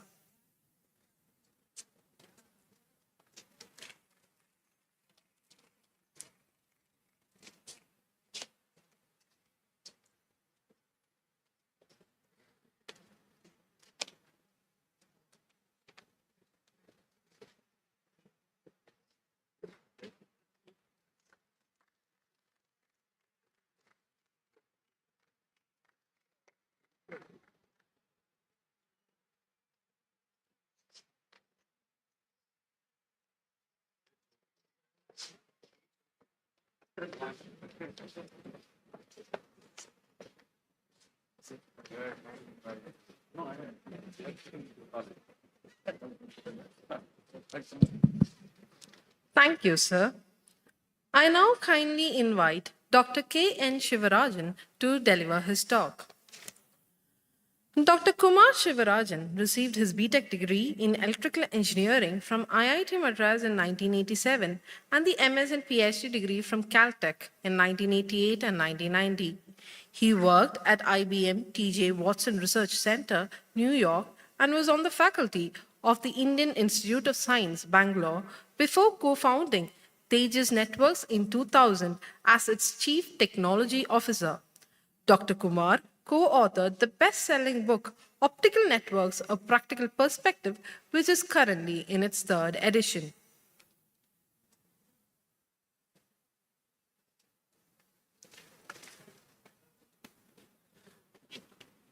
I'd like to thank INSA and Professor Ashutosh Sharma. It's really an honor to be here in this elite company. Tejas is now a 24-year-old company, and our success recently has been due to the Atmanirbhar initiative of the Government of India. In particular, I'd like to thank Dr. Saraswat, who's been encouraging our efforts to develop 4G and 5G in India. So what I want to do here is outline the challenges that you have in 5G advanced. Now, I'd like to say communication is a product of science. Of course, electromagnetic waves, very well known, right? And then over 120, 150 years now, from the times of Marconi and Bose, we have developed a communication technology where it's now in all of your pockets. But material science has played a very big role as well. In fact, the ability to make all the RF circuits into the phone is really a product of a lot of material science. And future advances are also gated by what we can do with materials. The most recent addition to this is biology, whether artificial neurons, artificial intelligence is biology or physics, you can debate, but it's science anyway. Okay. What can the next generation of communications do? Okay. So it's just, imagination is the limit. But, a few years ago, we did not think cars could drive themselves, right? Today in San Francisco, you can get a taxi, which is completely without a driver. So we're already there. Of course, driving on Indian roads could be a challenge, but I think we will get there. Okay. Drone delivery. I think when we started thinking about this problem 5-6 years ago at ISC, this looked like a pipe dream. Okay. But today, I think nobody will dispute that in another few years, you will get your idli and vada by drone rather than by Swiggy and Zomato. Okay. Remote farming, it's already quite possible. We could be actually sitting here and farming in Kenya. I mean, if you didn't know, a lot of the farming in African countries is carried out by Indians. It's now possible to do these things. So I think combination of communications and AI will make us very productive. That's what the future holds. But I'll get into some specific things that we are targeting in the next generation of 5G advanced or 6G systems. One of the key things is to go beyond communication. So I think we all have enough technology, even in 4G and definitely in the 5G we have today, to watch movies and YouTube streaming and all that, right? So what next? So I'll talk about that in the rest of this talk. There's a lot of acronyms here, which I'll skip because I'll be covering most of this. But in our world, there's a next G every 10 years. So we had 5G in 2020, and so 6G we'll have in 2030. So we're targeting a number of developments in the industry for 6G. Some of them will work, some of them may not work, but let's see what we're doing. Okay. One is, you may have, if you follow technology, you would see that, if you want to transmit and receive, you can do that at different frequencies or different times. But one of the key challenges for the next generation of systems is to be able to transmit and receive at the same time at the same frequency. Okay, this is called full duplex. If you do that, you double the capacity. Now, it's very challenging, and that's part of the research that's going on for 6G. Okay. The other thing is energy savings. Now, each of your cell tower, the equipment there, consumes few kilowatts of power. And you also know that anytime charging your phone is a problem. You always look for charging points in the car, at home, everywhere, right? So the next generation will ensure that your phone is sleeping 99% of the time and sort of only wakes up in order to either receive a call or make a call. Of course, it could be sleeping for 99 milliseconds and wake up for a millisecond, so you won't tell the difference.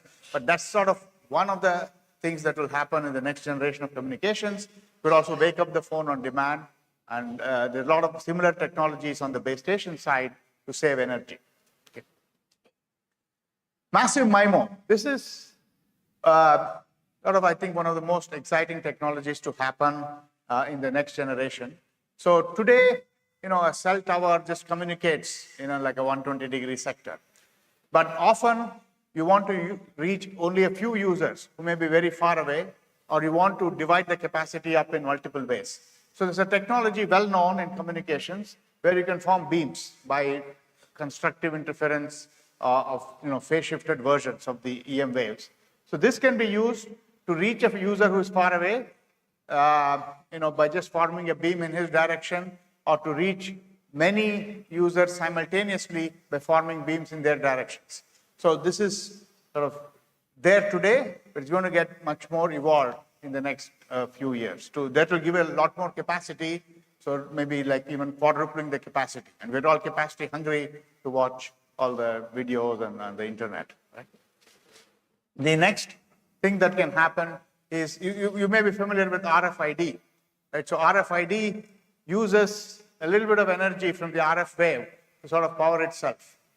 So the next advances could be if you could pump much higher power, which you can do in the licensed bands and power like sensors and devices like that. This is called ambient IoT. So sensors working without really a battery. Okay. Maybe one of the last things is most of us have faced the problem of coverage, right? Especially if you live far off, you may not have coverage in your house, you have coverage only in particular rooms. There's a new technology called reconfigurable intelligent surfaces, which you can put anywhere to tailor the coverage. So if you don't have coverage somewhere, you put up one of these things, it's almost like a poster, and then it will allow coverage to happen at that particular area. And it's a passive surface as far as the EM wave is concerned. Okay. So I won't go through this for lack of time. Last couple of things. The other problem with coverage, and India has championed getting ubiquitous coverage. That means we want coverage everywhere in 6G. So that will happen by a combination of airborne technologies. So you would have drones, then some high altitude vehicles at about 20-50 kilometers, as well as satellites. And today it's possible to get coverage on your mobile phone anywhere in the US. Elon Musk just launched a bunch of satellites that do this, and other satellite providers are going to follow, and I hope ISRO will follow too, so that nationwide we have coverage from satellite on ordinary cell phones. This happens with satellite phones, but that's not useful because how are you going to get satellite phone to every one of the billion people, right? It should happen on regular cell phones, and that's the trust in non-terrestrial networks. Okay. Positioning, right? GPS and Google knows your position, but the mobile operators don't do, and they can't locate your position inside your apartment, for example, in a medical emergency. So positioning accurately in 3D with the help of all the cell towers is another thrust area in 6G, which can have far-reaching implications. The ambulance, medical assistance can come directly to your room, which really can't happen today. Okay. Then the last one, we have so many towers. Other speakers talked about radar. They're only used for communications, but they can also be used for sensing. So for example, you could just, when there's no communication, you could use radar technology to map the environment, to find if there's a drone coming, or to even find out the traffic, right? So there's the integration of sensing in communications is the next step, and I think that can have applications that are more far-reaching and that we can't think about today.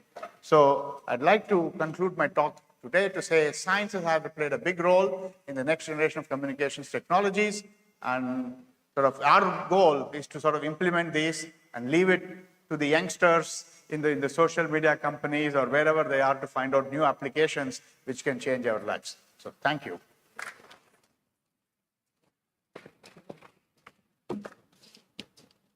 Fantastic. Thank you. Thank you, sir.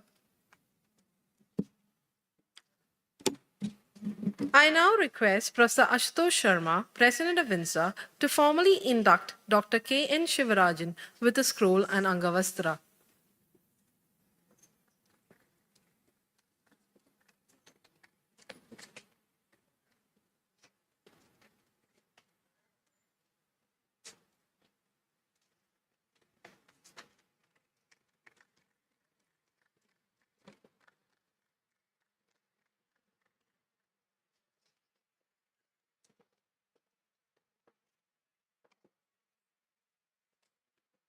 Thank you, sir.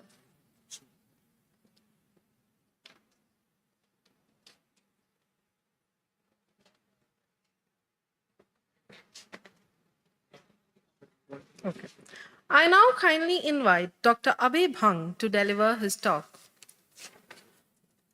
Dr. Abhay Bhang is the director of the Society for Education, Action and Research in Community Health, SEARCH, which he co-founded in 1985 with his wife, Dr. Rani Bhang. Dr. Bhang and his organization have conducted several path-breaking studies which have shaped the national and global policies. They have developed a new approach, home-based newborn and child care, which has reduced the infant mortality rate from a baseline of 121 to as low as 30. This research has been selected as one of the milestone papers published in The Lancet in the past 180 years to be included in the Windish Papers Lancet. This approach has been replicated in 10 countries and is being scaled up nationally by the Government of India.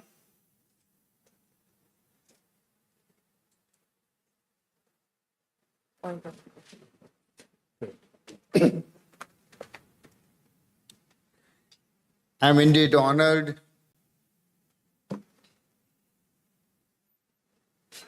by INSA for selecting for this fellowship honor. Thank you so much, Professor Sharma, Executive Committee of INSA. And also I'm honored because I'm being inducted as a fellow in the company of so many eminent other co-fellows. Thank you.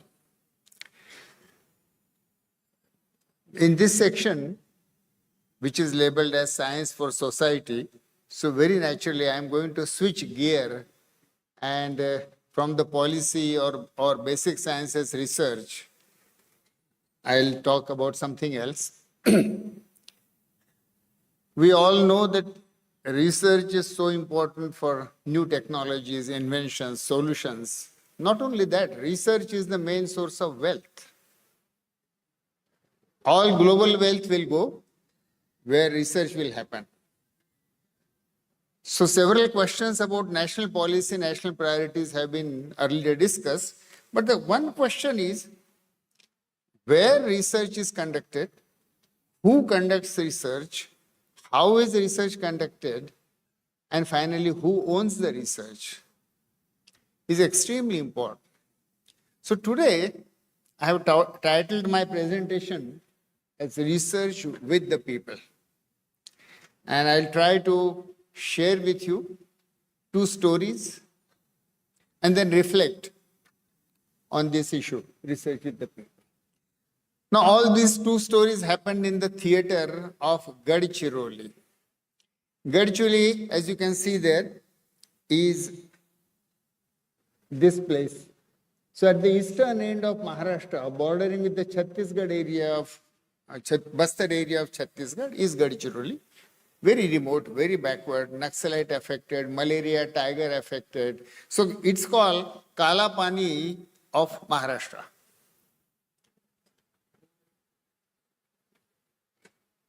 About 70% land of the district is covered by dense forest. And there are 1,500 villages, small hamlets, tribal, non-tribal, separated by huge distances, no communication, few roads, no healthcare services. So to this Garchiroli, in 1986, Rani and I went there and decided to work there. Both of us have been doctors. And so we chose Garchiroli because we thought that Garchiroli needed us the most. And so let's go to a place which needs us most rather than where there are several others available. And so that's how we selected Garchiroli in 1986 and moved there, started this organization called SEARCH. Now, on the second month of our stay there, this girl was referred to me. By training, I am a physician. And so though she was referred to me as a case of heart disease, because of several clinical features, I suspected that probably she has sickle cell disease. Now, this disease had never been reported earlier from Garchiroli. So it took me some time to establish the test, lab test, and she turned out to be sickle cell disease. Now, go back to 1986. A young doctor, having recently come back from the US, your first impulse is, I have found something new, something first, let me report it. And so we conducted a district sample survey to see how much is the sickle prevalence in the district. 3,200 blood samples were collected. We found that about 15% population had sickle gene, but it's asymptomatic. It doesn't cause any problem. And those with actual problem was much less than 1%. So these findings were shared with the minister, and he promised that Tribal Medical Research Center will be started in Garchiroli. Now, based on this study was published in journals. I got awards by Maharashtra government as Adivasi Sevak, but nothing happened. No Tribal Medical Research Center was started in Garchiroli. It was started in Pune because scientists wanted to live in Pune. But there were no tribals in Pune. How does it matter? The center went where scientists wanted to live. So we went back to tribal leaders and tribal villages and said, look, we found sickle in you. So if government is not bringing that center, raise your voice, ask, make some demand for it.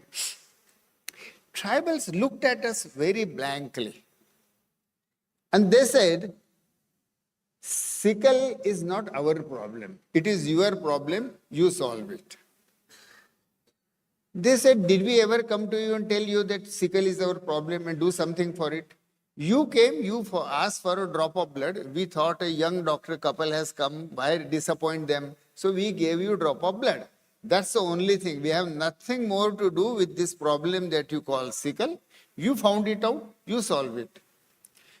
Now, we had the first rude lesson of research in the community. And that lesson was that when we do research, all of us are usually thinking about conferences like this and PowerPoint presentations and colleagues and the claps and the publications. But actually, research should address the needs of the community I work with and not the research community I report to. But knowingly, unknowingly, all of us who do research start thinking in terms of the research community, which is remote, which is somewhere else, but it gives me rewards, it gives me publications, it gives me grants. And so, for SEARCH, our organization, Rani and I decided that hereafter, we'll never conduct a research on the people which doesn't directly benefit them. So while I shared the story of sickle cell research with you, I'm a little ashamed about that research that we conducted because it didn't benefit people of Garchiroli at all. But then, if it didn't benefit, and if research should be conducted what people need, so what do people need? We started going to tribal villages, sitting with them around night fire, asking them as to what their health priorities were. And then we even conducted a People's Health Assembly in which representatives from 50 villages were called. And we asked them that you tell us on what health problem of yours you want us to do research. And literally through a process of voting, you can see the ballot boxes and women are voting as to which disease they want to be solved. They gave us these 6 problems. You can yourself read. Some of the problems are well known, malaria, etc. But then some of the problems are absolutely new. Low backache. white vaginal discharge among women, alcoholism amongst men. In the field of public health, this is 30 years ago, nobody even talked about this as a public health priority. You will be surprised, now the Global Burden of Disease Study 2017 identifies all these as global health priorities, which people told us 30 years ago, we solve these problems because we have these problems. Now, out of this, actually for the next 30 years, we have been doing nothing but trying to solve these 6 problems.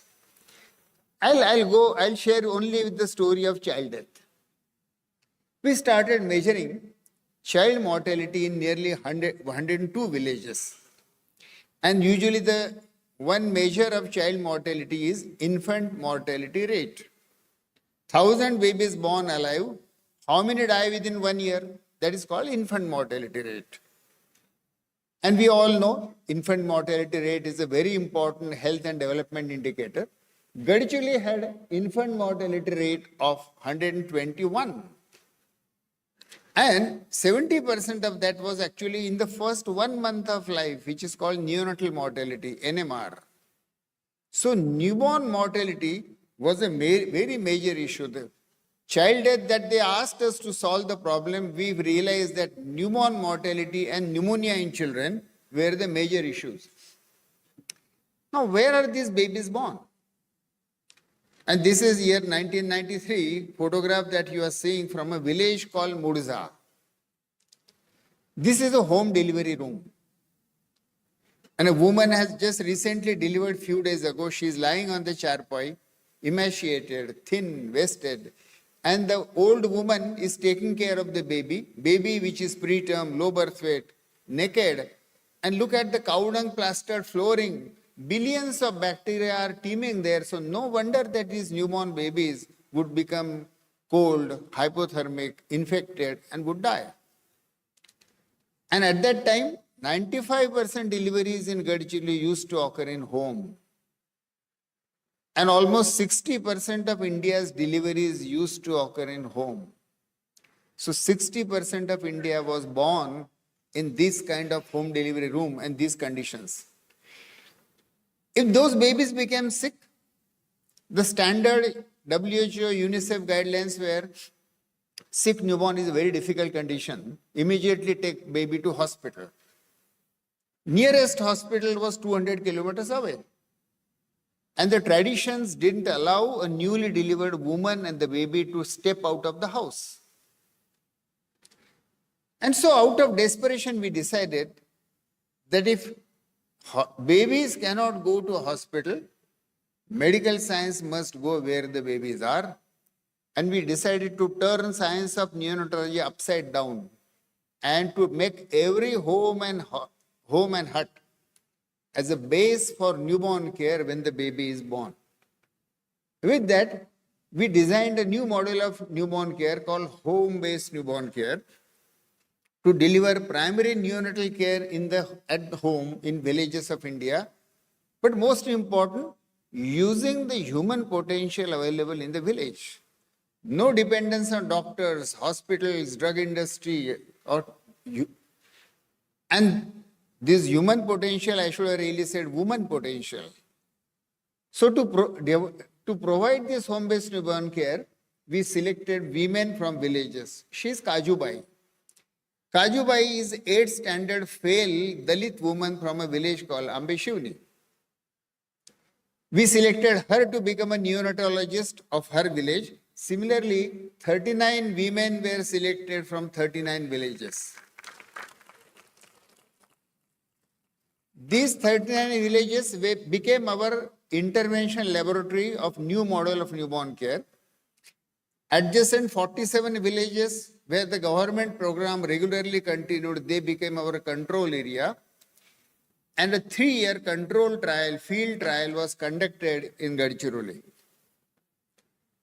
Now these women were trained through a training program of 36 days, how to make home visit, how to attend home delivery, how to weigh the newborn baby, how to measure temperature, how to ask mother, how to give health education to mother. If babies were low birth weight preterm, how to manage at home without electricity and incubators. And if there were signs of neonatal sepsis, which is a very serious fatal infection in neonate, using a standard clinical formula that we developed, they could diagnose neonatal sepsis and treat with antibiotics. Same Kajubai is treating one neonate with antibiotic. Now look at the impact. This was a trial, as I said. And so here you see, this is the neonatal mortality rate. These are the years from 93 to 95 was the baseline, and then the field trial. The yellow line is the control area where the government programs continued. So they represent really rest of the India, what went on in rest of the India for 10 years. You can see that except for this one random fluctuation, the neonatal mortality rate in this area remained at 60 or above 60 for nearly 10 years. This is the intervention area, 39 villages. The baseline NMR was 62. Within 3 years, it dropped down to 26.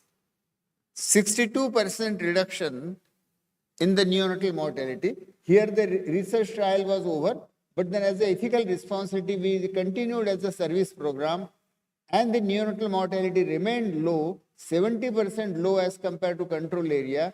And even today, in 2024, the program is still continued as a social responsibility.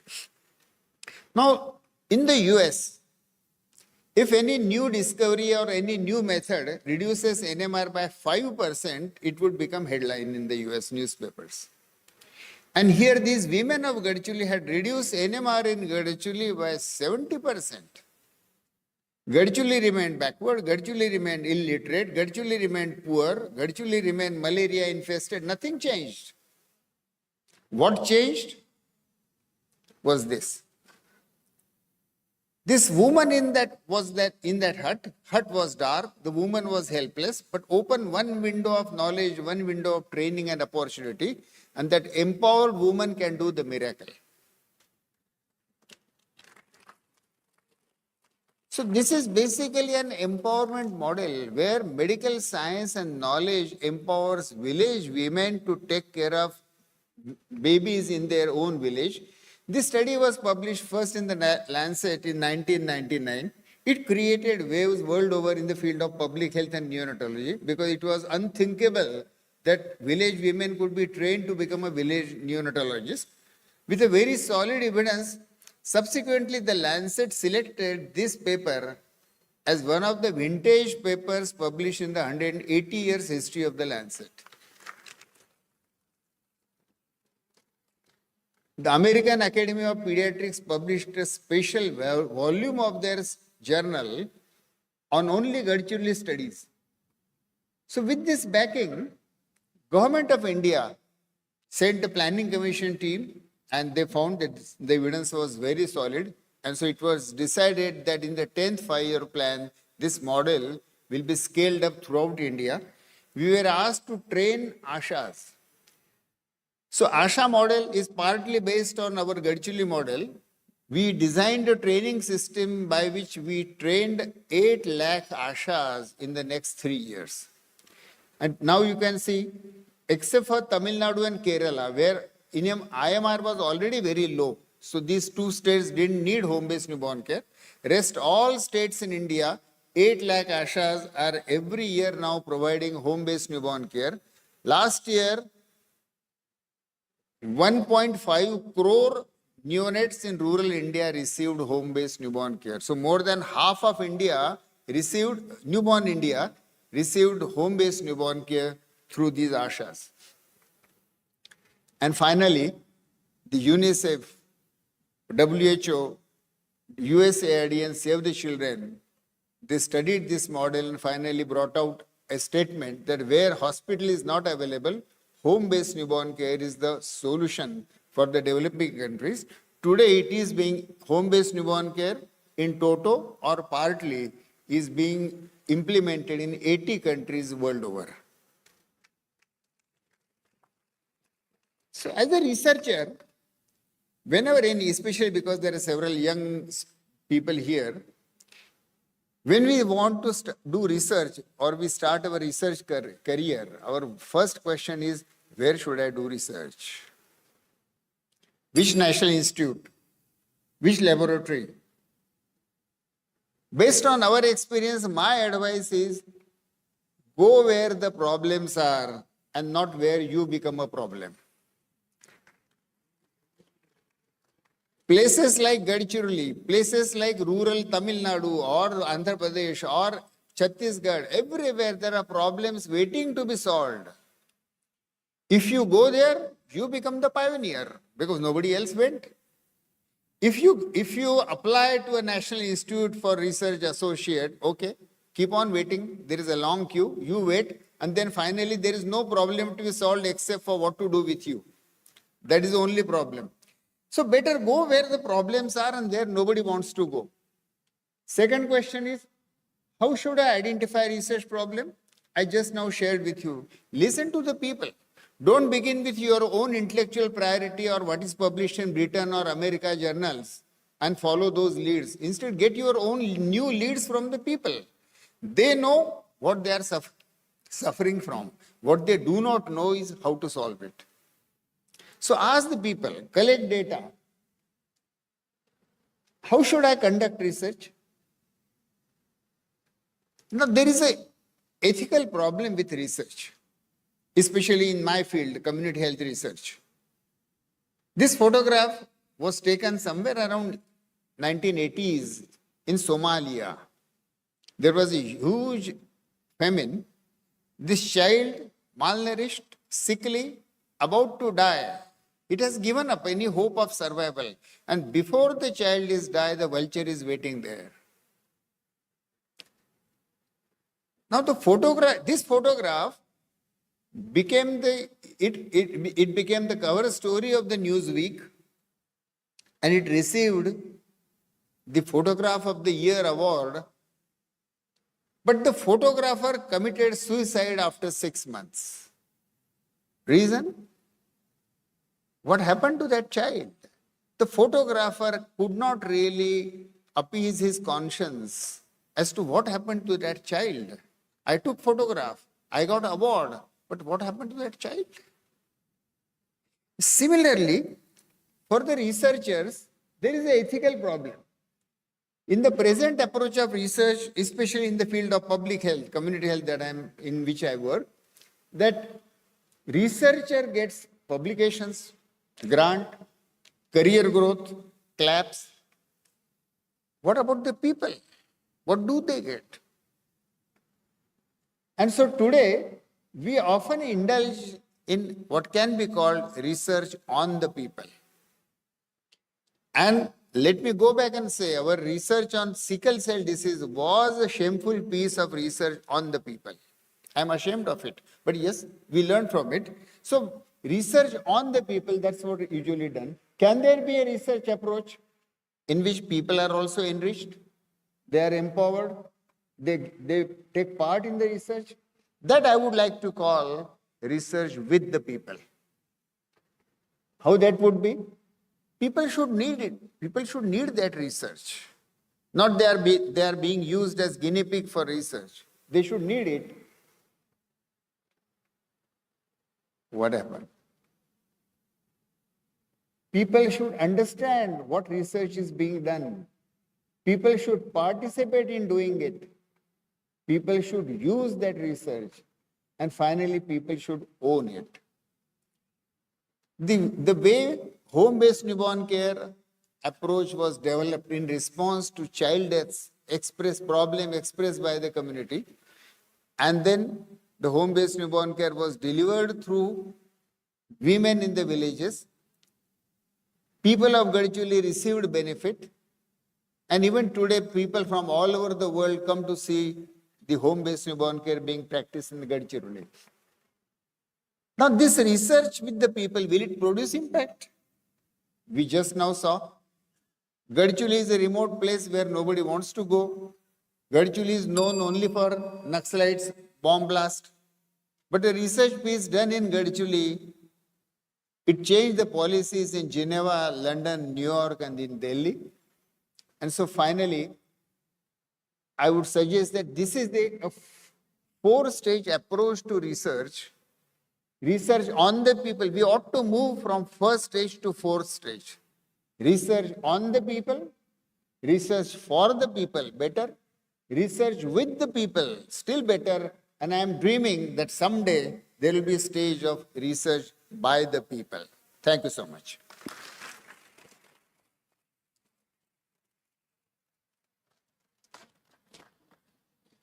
Very enlightening. Thank you so much. I know this topic deserves more time, but no, I can handle it. We have 40, 50 people. Thank you, Dr. Abhay. I now request Professor Ashutosh Sharma, President of INSA, to formally induct Dr. Abhay with a scroll and Angavastra.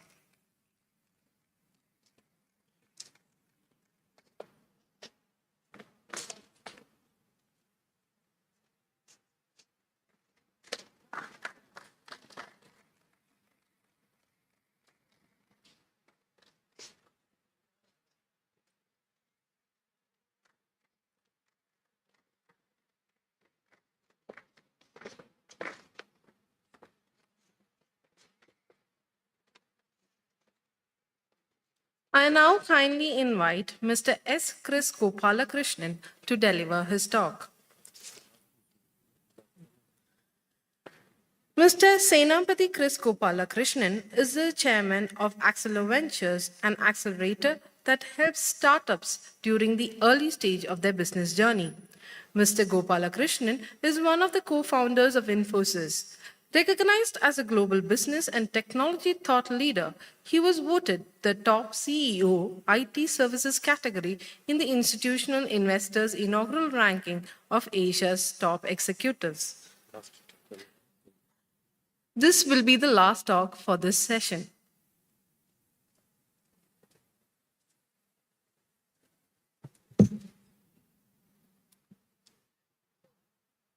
Let me start by thanking Indian National Science Academy for this recognition, and I'm honored and privileged to receive this among so many brilliant scientists and engineers. Distinguished guests, esteemed colleagues and friends, throughout human history, our species has been defined by an extraordinary ability for innovation, a relentless drive to transform the impossible into the possible, to push beyond known boundaries, and to reimagine what we once thought were limitations. In my talk, I will focus on what opportunities emerging technologies and innovations provide to India. We have an opportunity to transform India into a developed nation over the next 20-30 years. We have been a cradle of innovation and invention in the past, and we can achieve this position again. In the first part of my talk, I'll pick one area to analyze, the evolution of artificial intelligence. Of course, it's a hot topic, right?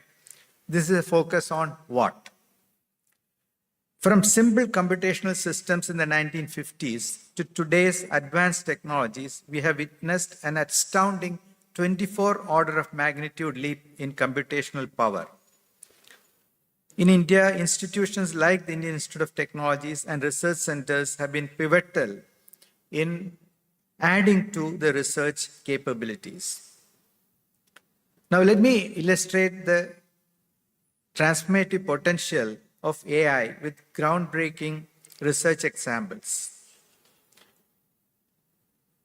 Globally, in biological sciences, DeepMind's AlphaFold has revolutionized protein folding. In India, researchers and institutions like the TIFR have been doing excellent work in computational biology and AI-driven medical research. Indian medical researchers are using AI to address unique healthcare challenges, from detecting diabetic retinopathy in rural populations to developing low-cost diagnostic tools. Indian innovators are using AI to solve critical healthcare inequalities. In climate science, AI model now helps us understand complex environmental and climate patterns. For instance, NVIDIA's Earth-2 is a cutting-edge AI-driven digital twin of our planet. Given India's diverse and challenging environment landscape, our researchers are developing AI solutions for agricultural optimization, water resource management, and climate change mitigation. On AI research and innovation, our IT services companies like TCS, Wipro, Infosys are global leaders in developing applications in AI solutions that are transforming industries worldwide. With respect to AI foundation models, India is also participating in developing multilingual and multimodal models. AI for Bharat Center in IIT Madras and the Bharat Gen initiative, Bharat GPT initiative at IIT Bombay are examples of this. Yet, as we marvel at these achievements, we must confront the profound differences between human and machine intelligence. We are biological, carbon-based beings driven by complex neural networks shaped by million years of evolution. Machines are silicon-based, digital entities created through algorithmic design. The fundamental difference is both a challenge and an opportunity. Human intelligence, particularly in the Indian context, is characterized by emotional complexity, philosophical depth, and ethical intuition. Our ancient philosophical traditions, from Vedic thought to Buddhist philosophy, offer unique perspectives on ethics and consciousness that challenge Western computational models of intelligence. Machines can recognize patterns, generate frameworks, and produce creative outputs. But they cannot replicate the nuanced and contextual intelligence that is inherent in human thought, especially in a diverse, complex society like India. So the critical question is no longer whether AI can match human intelligence, but how can we learn from each other? How can AI become more energy efficient? How can it learn with less data? How can it understand the nuanced and objective free nature of human thought? Our challenge is not about AI replacing human capabilities, but about creating a symbiotic relationship that transcends our current understanding of intelligence. The most exciting frontier may not be replicating human intelligence, but developing a fundamental, different form of intelligence that complements our own. This has inspired my philanthropic funding for brain research in India in institutions like IISc and IIT Madras.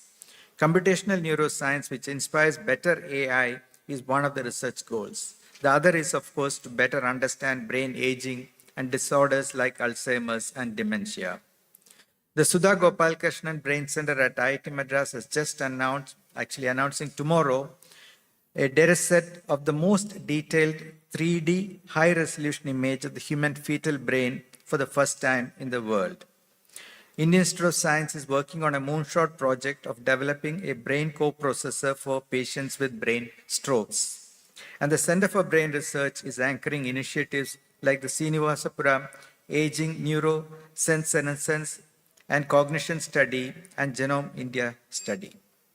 The second part of my talk, I'll focus on what India and Indian science and technology must do to achieve global excellence. We'll focus on the processes, on the how. Some of this was actually mentioned by Professor Ashutosh Sharma. We need to move from being consumers of technology to become producers of leading-edge products and technology. Dr. Krishna also mentioned this in his talk. Our target should be ambitious, reaching a 30 trillion economy by 2047 with a per capita income of about $20,000. Just as the United States transformed itself through innovation in the 20th century, how South Korea transformed from a developing nation to an innovation powerhouse, India has the potential to write its own success story in the 21st century. We need to focus on three critical areas. First, we must increase our research funding to at least 3% of GDP, with industry contributing to 1.5%. This is not just government funding, it is investment in our future. Second, we need to address the challenges facing deep tech startups, access to labs, market access, and patient capital. The good news is that we are seeing remarkable progress in our startup ecosystem. India has become the third largest startup ecosystem globally. Our success stories in space technology, telecom, and digital public goods show that we are capable of what we are capable of. And companies like Agnicol and IdeaForge are showing us that Indian deep tech startups can compete globally. The government also must act as the first buyer, creating a pathway for innovative solutions. Third, we must transform our research ecosystem. Today, India hosts 1,800 global capability centers employing 1.8 million people. Centers of excellence that are driving innovation in pharmaceuticals, automobiles, IT, biotechnology. But this is just the beginning. We need to leverage that in our research ecosystem. Let us dig deeper into this aspect of research. To truly unleash our research potential, we need to systematically reform in three critical areas.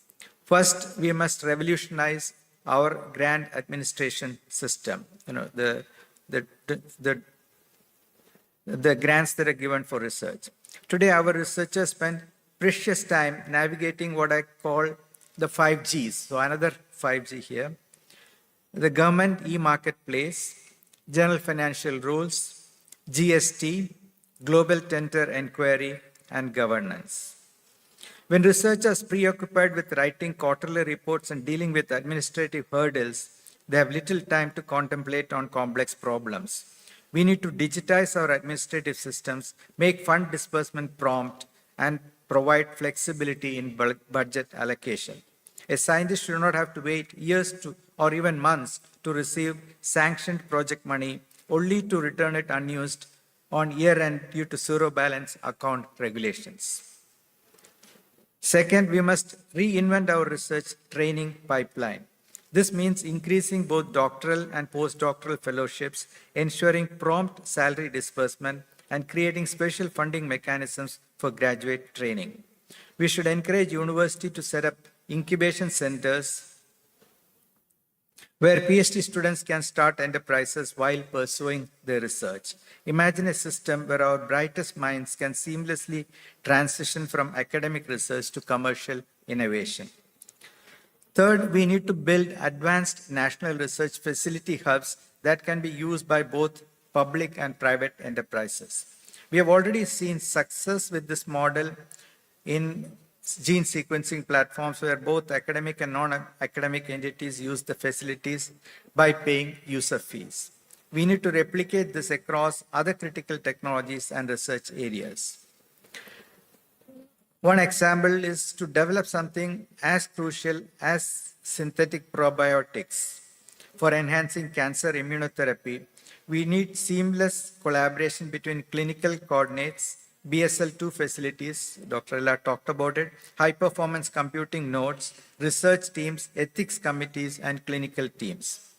While hundreds of institutions in the West, in developed countries, in Israel, China, or Singapore can perform all these steps under one roof, we have only probably a handful of institutions in India where such comprehensive research is possible.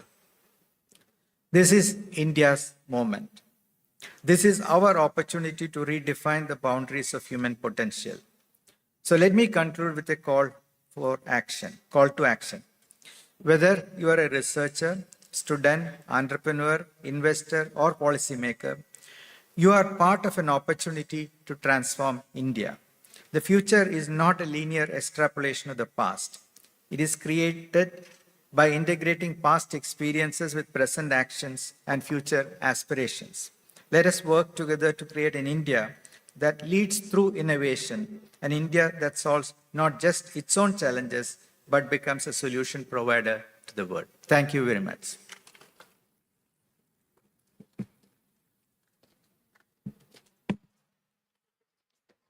That's great. Thank you, sir. Thank you, Mr. S. Chris Gopalakrishnan, sir. I now request Professor Ashutosh Sharma, President of INSA, to formally induct Mr. S. Chris Gopalakrishnan with a scroll and Angavastra.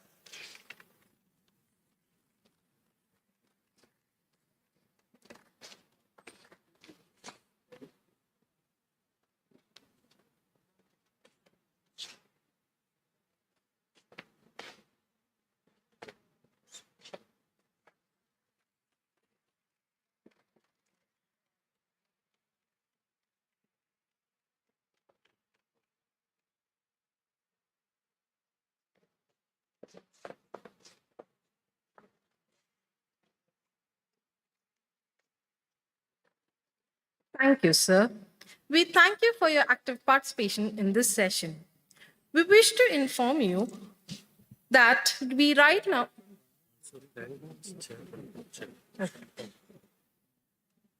I would also like to thank Professor Ashutosh Sharma, President of INSA, and Professor Indranil Manna, Vice President of INSA, for chairing this session.